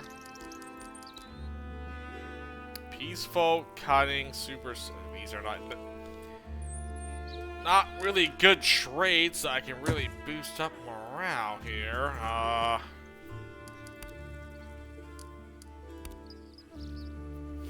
He sounds angry, but not with you. No, at this moment, I am not a poet. I am a useless, driveling imbecile, incapable of forming a solitary, coherent sentence. He frowns deeply, but he seems to calm down. Sometimes, however, in rare moments of divine inspiration, I am, in fact, a poet. That's true.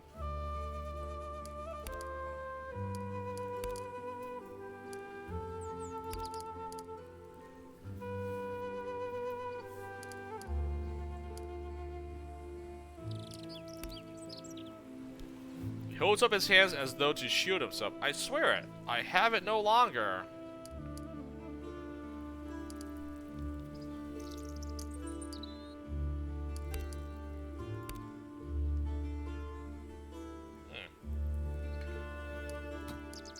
That didn't work. Alright. I think it might be... We might have to exhort to some violence to see if this guy was telling the truth or not. I'm guessing no. Gonna have to beat this guy to obtain this ring. I don't want to beat up a defenseless poet, but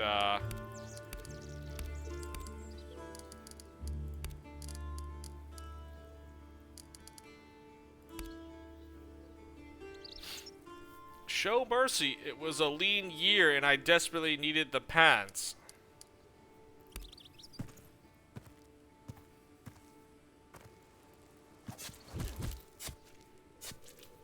Let's see about that, buddy. As you withdraw your blade from the poet's and test it, he stumbles to the ground with a comically sheepish look on his face. I always thought I would die for a purpose.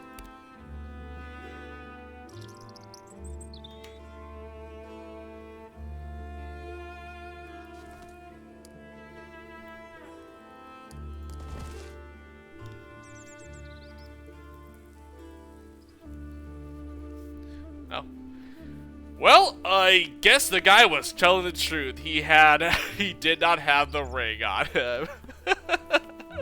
He had 14 valuables. That was it. I mean, nothing bad happened. Like, I didn't lose reputation. No one lost or gained morale. Dang. Everyone's loyal. They don't even care what happens to this guy. Alright, well, I found out he was telling the truth. Alright. I won't beat him up. I won't stab him to death here.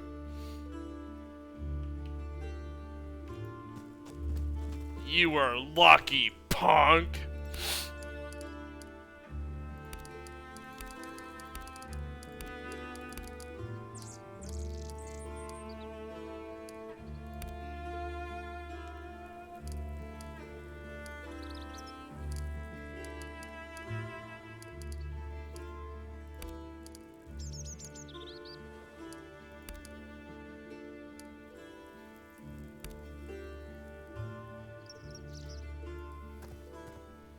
I mean, if he had, better loot on him, then yeah, he would have been stabbed.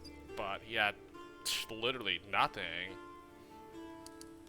Oh, well, I guess the ring is... I don't know where else to get a ring. I mean... The ring was lost. Sold to a merchant or something, right? Was there any merchants I came across that might have had it? I don't think so.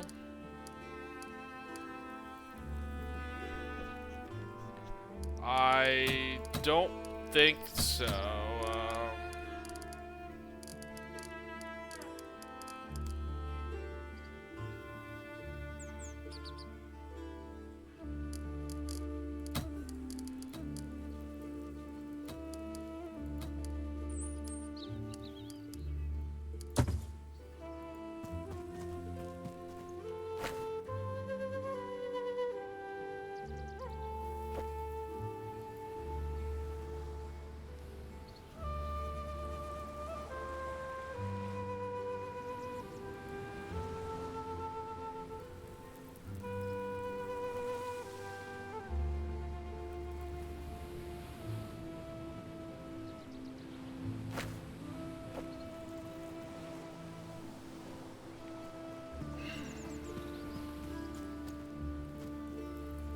Well, I guess I might as well just go, return and finish this quest probably, and then that's it. Call. 14 hours to get here. What if I just travel by foot? What like 14 hours or versus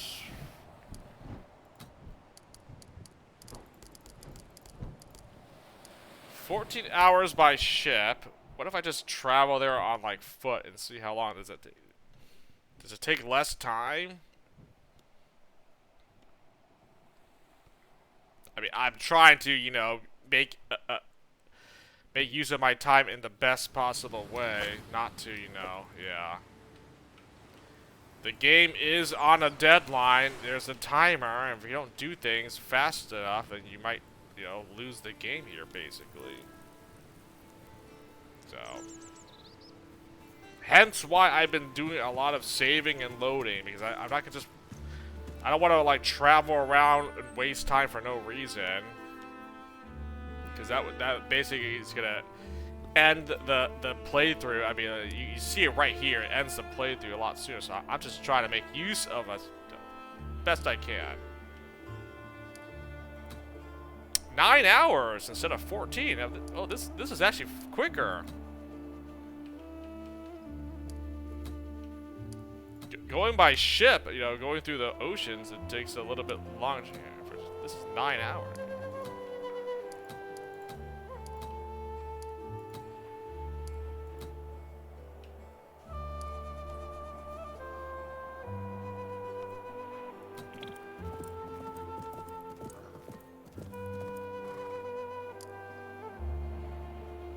Fatigued and starving.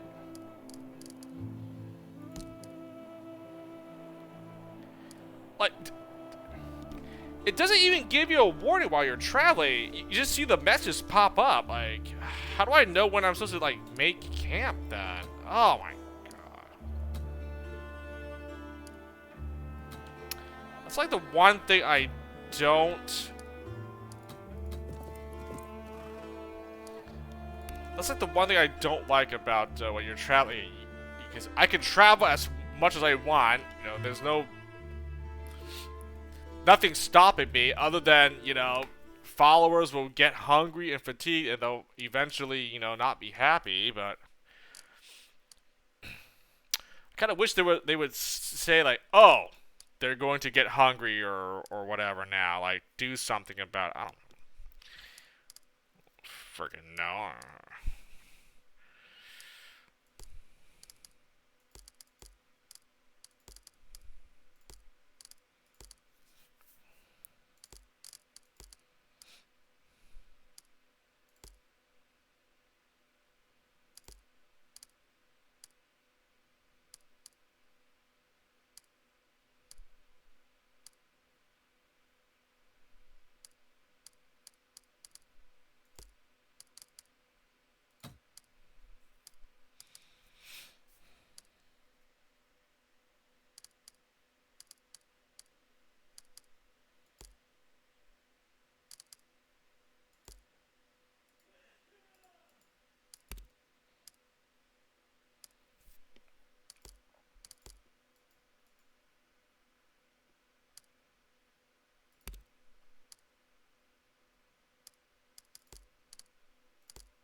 Pick another person that's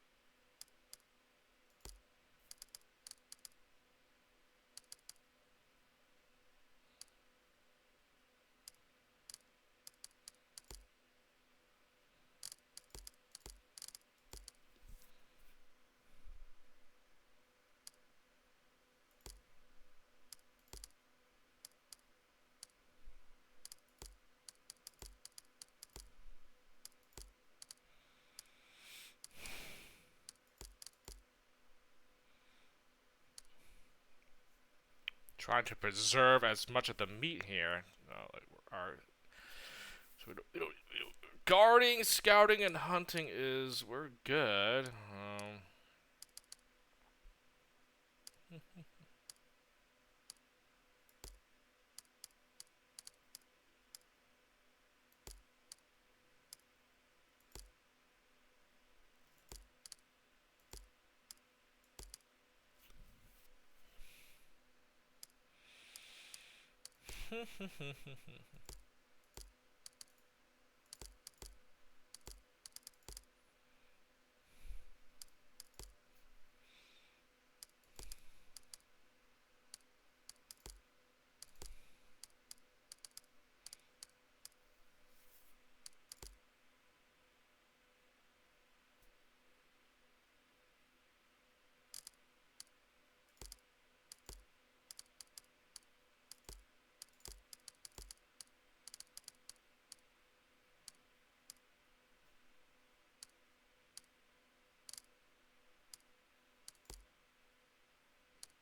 even matter, actually.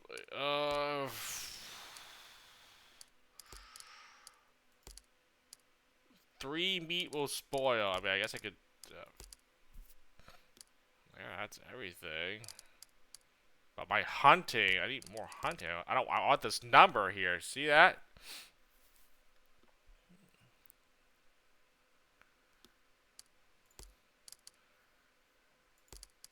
So I can get up to 29 pieces of meat, or I don't. I can just preserve, and I get 23 for. Fuck it, we hunt. Fuck it. Oh no, rest. Yeah, you hunt in the last shift or something. I don't think it really matters whether they rest or do stuff. I don't know. They either rest at the beginning or the end, or yeah, I don't honestly think it matters. I'm just trying to spread it out, I suppose. If it actually does anything, who knows? I mean, I don't. Next morning, you leave your tent to find Nefja sitting groggily next to the ashes of the campfire, attacking what appears to be a blonde bird's nest on her head with a comb. She mumbles a greeting without refocusing from the middle distance. Morning. You don't look like you got much sleep. Wow, you look like a mess. No, I had a really bad dream. She finally concedes defeat. Looks like her hair is staying tangled and frayed for the foreseeable future and fixes you with a harried look. I dreamt of Ifura. She was walking through a meadow naked. There were ravens circling her. She strains to remember the details of her nightmare. It was twilight, like that endless twilight we get in the summer. One of the ravens landed on her and dug its claws into her, but she didn't bleed. I shouted for her, but I couldn't hear my own voice. Nefja is silent for a long time, staring into the ashes. She's dying. She was dying when we left. Maybe she's already dead now. We got her that medicine. Didn't it help? She heaves a long sigh, the kind that pulls tears out if you let it, but Nefja doesn't cry. For a bit, she got out of bed, could walk around a little. It kept the curse in check, but didn't end it. Curse? Hellsot, disease, same thing. It's just a dream. We should go back and check on her. Well, do your best to push it out of your mind. We must focus on the threats we face here. I know what it is to dream, and this was not it. This was an omen.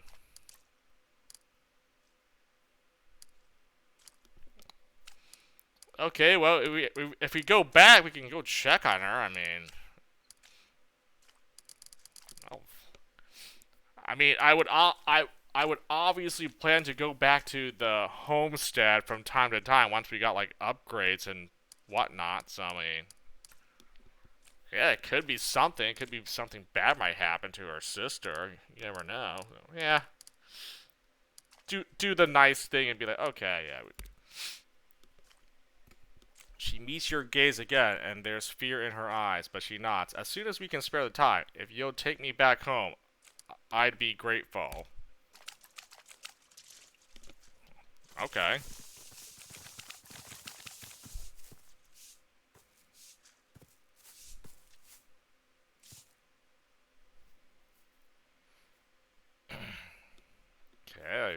can't.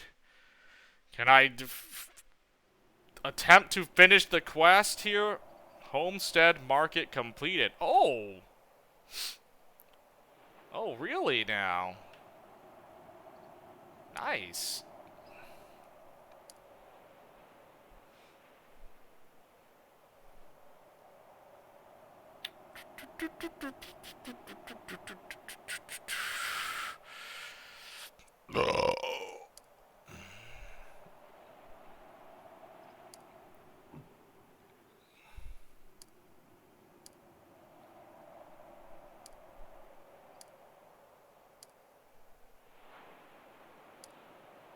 Okay, these two take 2 weeks to finish up here. Farms and palisades. Prosperity, power. I don't care for power. Power. Herbo Glade. You get more herbs. Kind of good. I mean, maybe I just finished the last market upgrade here, huh? Or the mead hall. Which one of these?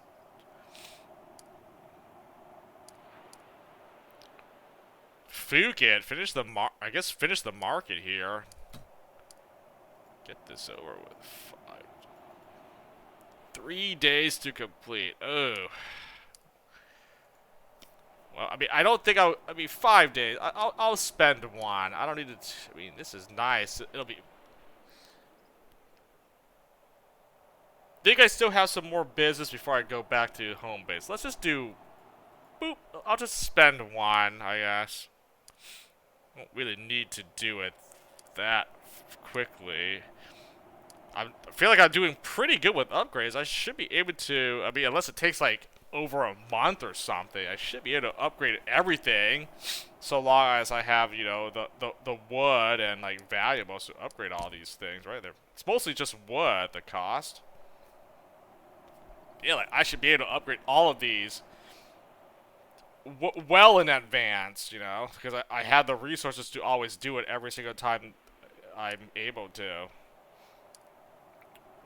Yeah, Phuket, do the marketplace. There we go. Done. Finish it up.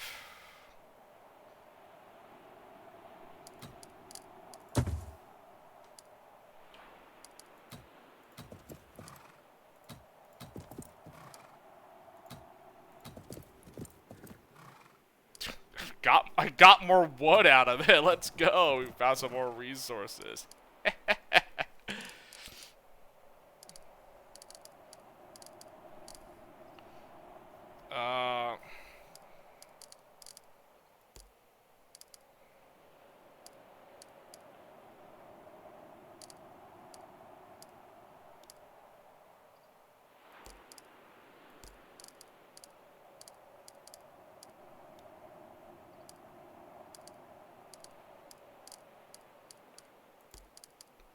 Matters who I deploy, right?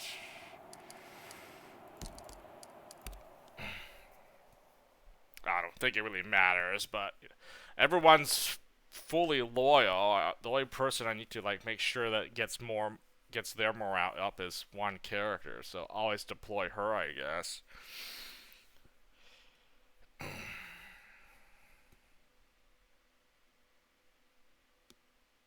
I mean, unless I get into like a fight or something, but I don't think so. Like, I'm trying to finish this up, but like I'm just going overtime. God damn! I said an hour ago I was gonna wrap it up, and here we are now. Okay, finishing this quest Those old up. walls make me feel so small.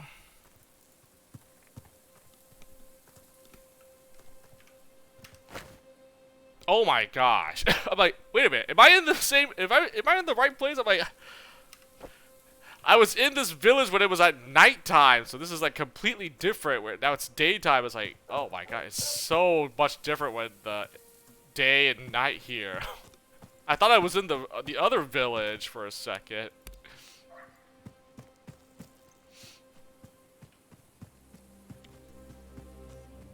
Hey, what the heck? Steve! This person stole money from me. Hello?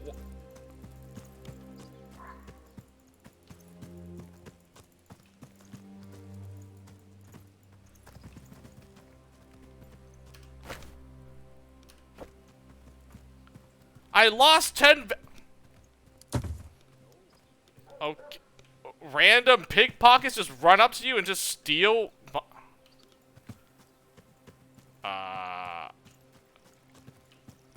That's dumb.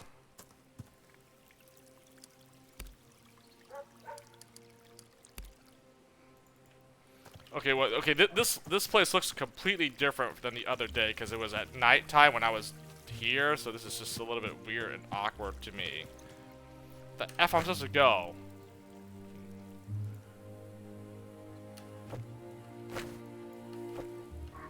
Like, seriously, it just looks so much different daytime than it was at night. I'm like, just...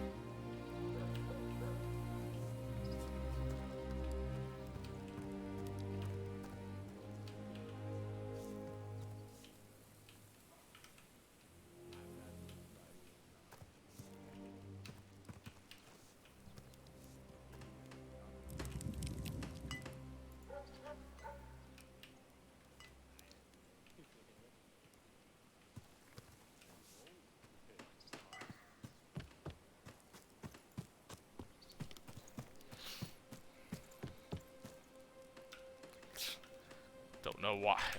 Lost 20 valuables for some dumb freaking pickpocket or running past me. Fuck. Whatever. Side quest. Where is it? Back to side quest. Let me complete this and see what happens. I brought your horn from Purr. You are so brave. I feared that brute for so long, I thought no one was capable of getting the horn back from him. Yet here it is. I'm so glad I put my faith in you.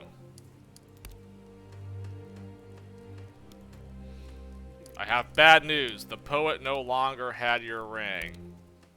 No, my fairy ring, the symbol of my love, in someone else's hands. How did this come to pass? He pawned it. She looks absolutely devastated for all of about 5 seconds before her face changes to a grim frown. How dare he sell my ring? The villain! How will you punish this misdeed? Sense. Medium. I already have, Holoftia. The poet is dead. Oh, that was a lie. I don't really have anything in mind. You gave it to him. The way I see it, it was his to sell. Let me guess. You want me to kill him?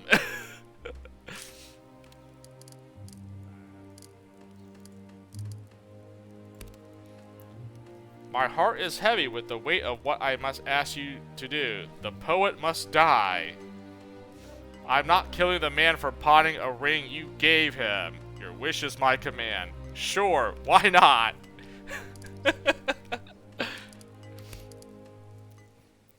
Without warning, Kyrie breaks into tears and hides her face in her hands. I knew it! You don't love me at all. You're just like the rest of them. What? I knew this lady was trying to seduce me. You were out of your mind. We're done here. Alright, I'll kill him. With a wail, she storms into her house and slams the door behind her. That seems to be the end of that.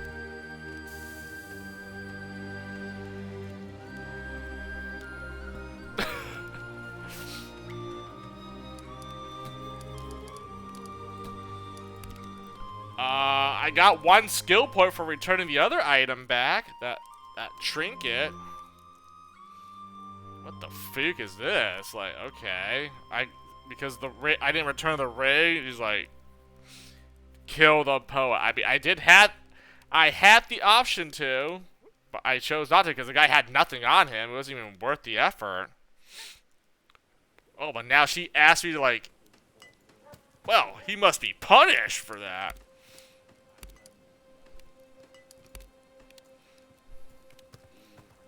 Oh, whatever. I got my 1 skill point for the other item, but then the ring is the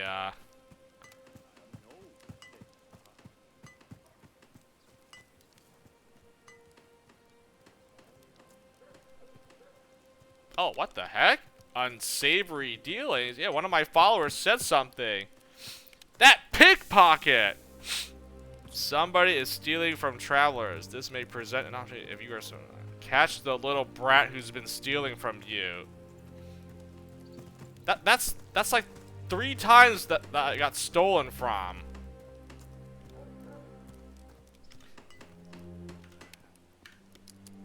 God dang it. I'll do that quest next time. Freaking, let me just finish this stupid quest up here.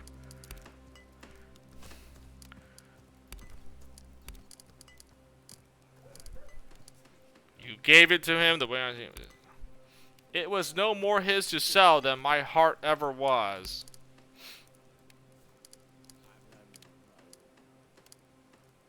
Sure, why not? She nods, eyes heavy with sorrow. I will pray for you.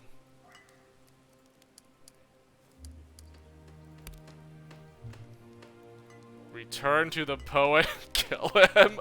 Dude. I mean, unless that gives me skill points, I'm not going back there and killing this guy. But I should have done it in the first place then. What if I just lied to her and say I killed him? Let's see if I get rewarded. That the guy had like 10 valuables on him when I killed him. He didn't have the ring, but he had nothing either. Nothing worthwhile to go out my way here. Let me guess, you're going to kill him. I fear that's the only recourse. It weighs heavily upon my heart to ask such a thing of you, but it must be done. Your wish is my command.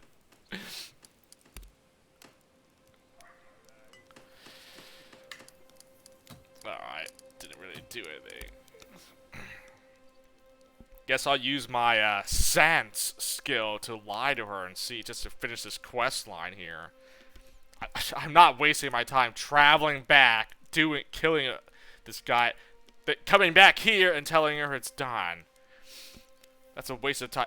And for 1 skill point, yes, it might be good. I mean, I said I want to go for a skill points, but I'm not doing all that traveling just for 1 skill point.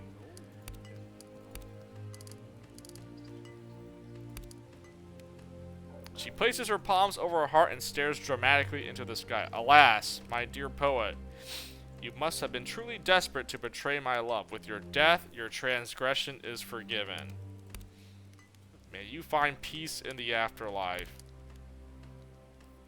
Kyrie gently places her palm against your chest. You confronted my champions and reclaimed the tokens of my love.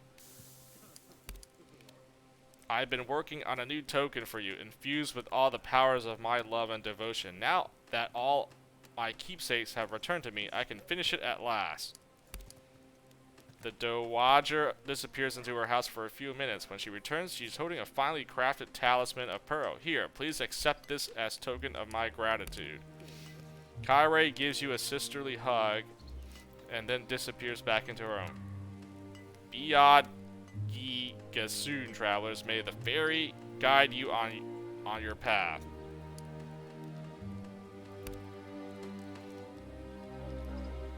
Oh, 3 skill points! Nice! Thought I was gonna get like 1. Oh, worth it! Didn't have to go back and actually kill the guy for no reason. 3 skill points, let's go. 3, and then I got 1 and 1 for, so 5 in total for finishing this quest here. 5 skill points for this freaking fetch quest.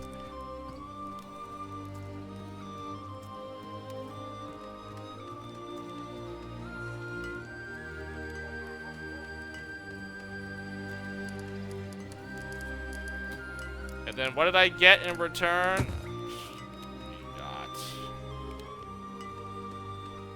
I got a talisman or something, right? Kyrie's favor. Is it something good?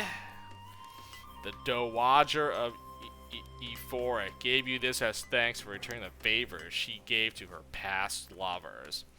5% extra attack. That's a relentless skill. Oh my goodness. Okay. Doing this, I thought it was going to be like a stupid fetch quest, but wow, in the end it was actually kind of worth it. 5 skill points, and I got a talisman for my trouble, for all that. That's the relentless thing, basically. Freaking A, right here. Grants 5% chance to get 1 extra action when using normal attacks. 5% extra attack chance. That's. I don't know if they stack together. I mean, I don't think I'll ever figure that out. I don't know if those things stack, but I mean, this is basically the relentless skill without having to learn it. And if they do stack, that's what? That's like 10% chance you can attack again. Relentless. Dude. I guess I should give it to a character that already has the skill, and then see if I notice that they get more of this being activated. I probably won't ever pay attention, but give it to like I don't know. I mean, whoever has relentless should obviously get it. Like, yeah, these guys, they have relentless. As long as they don't have a talisman equipped, like extra attack chance. I don't think you can figure it out from anywhere. I doubt it shows up anywhere where it tells you get 10% chance, you know. But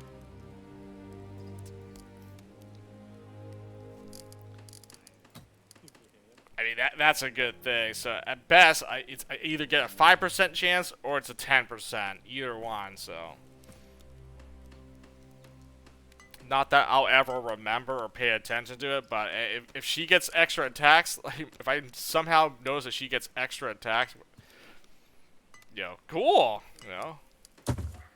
Great stuff, wow, okay. That, I thought that was going to be like a stupid fetch quest, but it actually turned out to be pretty decent reward for that,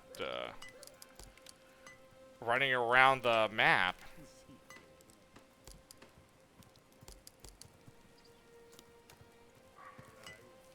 Oh, what is this? Oh, it's a quest. Hell Sought Curse.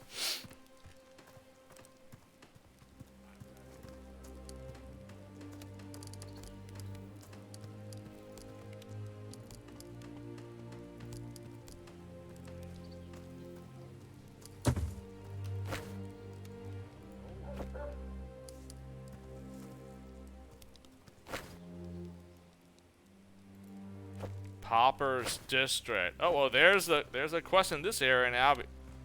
The pickpocket, which we'll do that for next time. I am not going to do that now.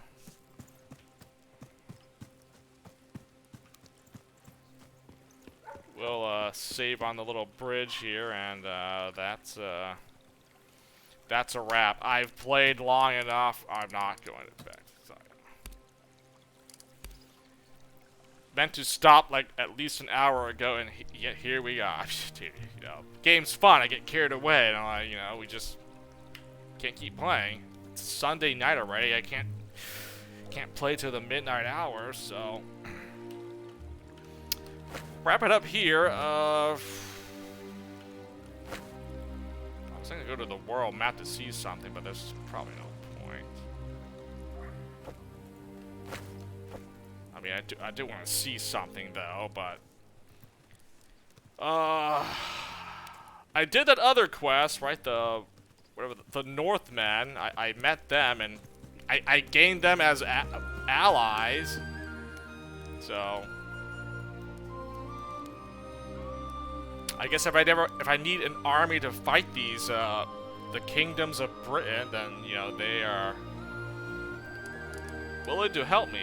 Oh, you can zoom out. I didn't know you could zoom out that.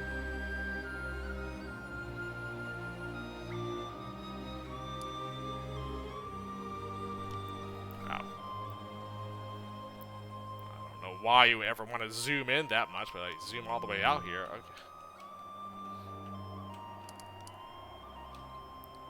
Okay. campsites and everything.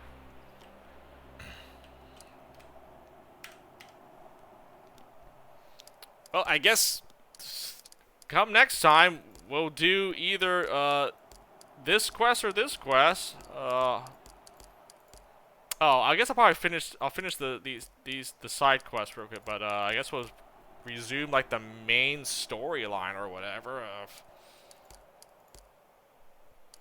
I don't know what to pick. I think I might pick this. I don't know. It really matters what you pick. Unless they say, you know, like, oh, help so-and-so faction to fight the other one, then I'm like, oh, okay, you know, once you get to the point where you've done enough quests for a certain side, and then they ask you to, like, help us eliminate the opposing enemy or whatever, then I'm like, okay, then I have a choice to see which faction I want to, like, side with, and, you know, who will basically give me the most prosperity in the end, so... It'd be great to ally with all of them, but I don't think that's how the game's going to work. So, I think eventually I'll have to pick a side and like, all right, these are my allies. I gotta help them now. I'm locked in. So, but whatever. We'll stop here for now. Good progress overall for the whole week here.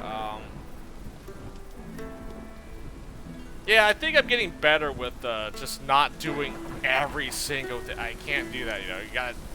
I gotta speed it up a little bit here. So yeah, not gonna try to exhaust every single dialogue option. Maybe the ones that don't have that much, or the ones that at least seem cool and interesting. But I can't do every single one. Otherwise, we'll be playing this game forever. It'll take way too long, and I would like to try to beat this, you know. I don't know, within like the next month or so. You know, we already. How long have I been playing for? Day 12, but I've been playing this since like. I honestly don't remember when I started. It was either in the beginning of last month or the end of March or whatever. But now we're in the month of May, so I'm like, okay. If I don't beat this within the next month, and I'm still playing this game when it's June.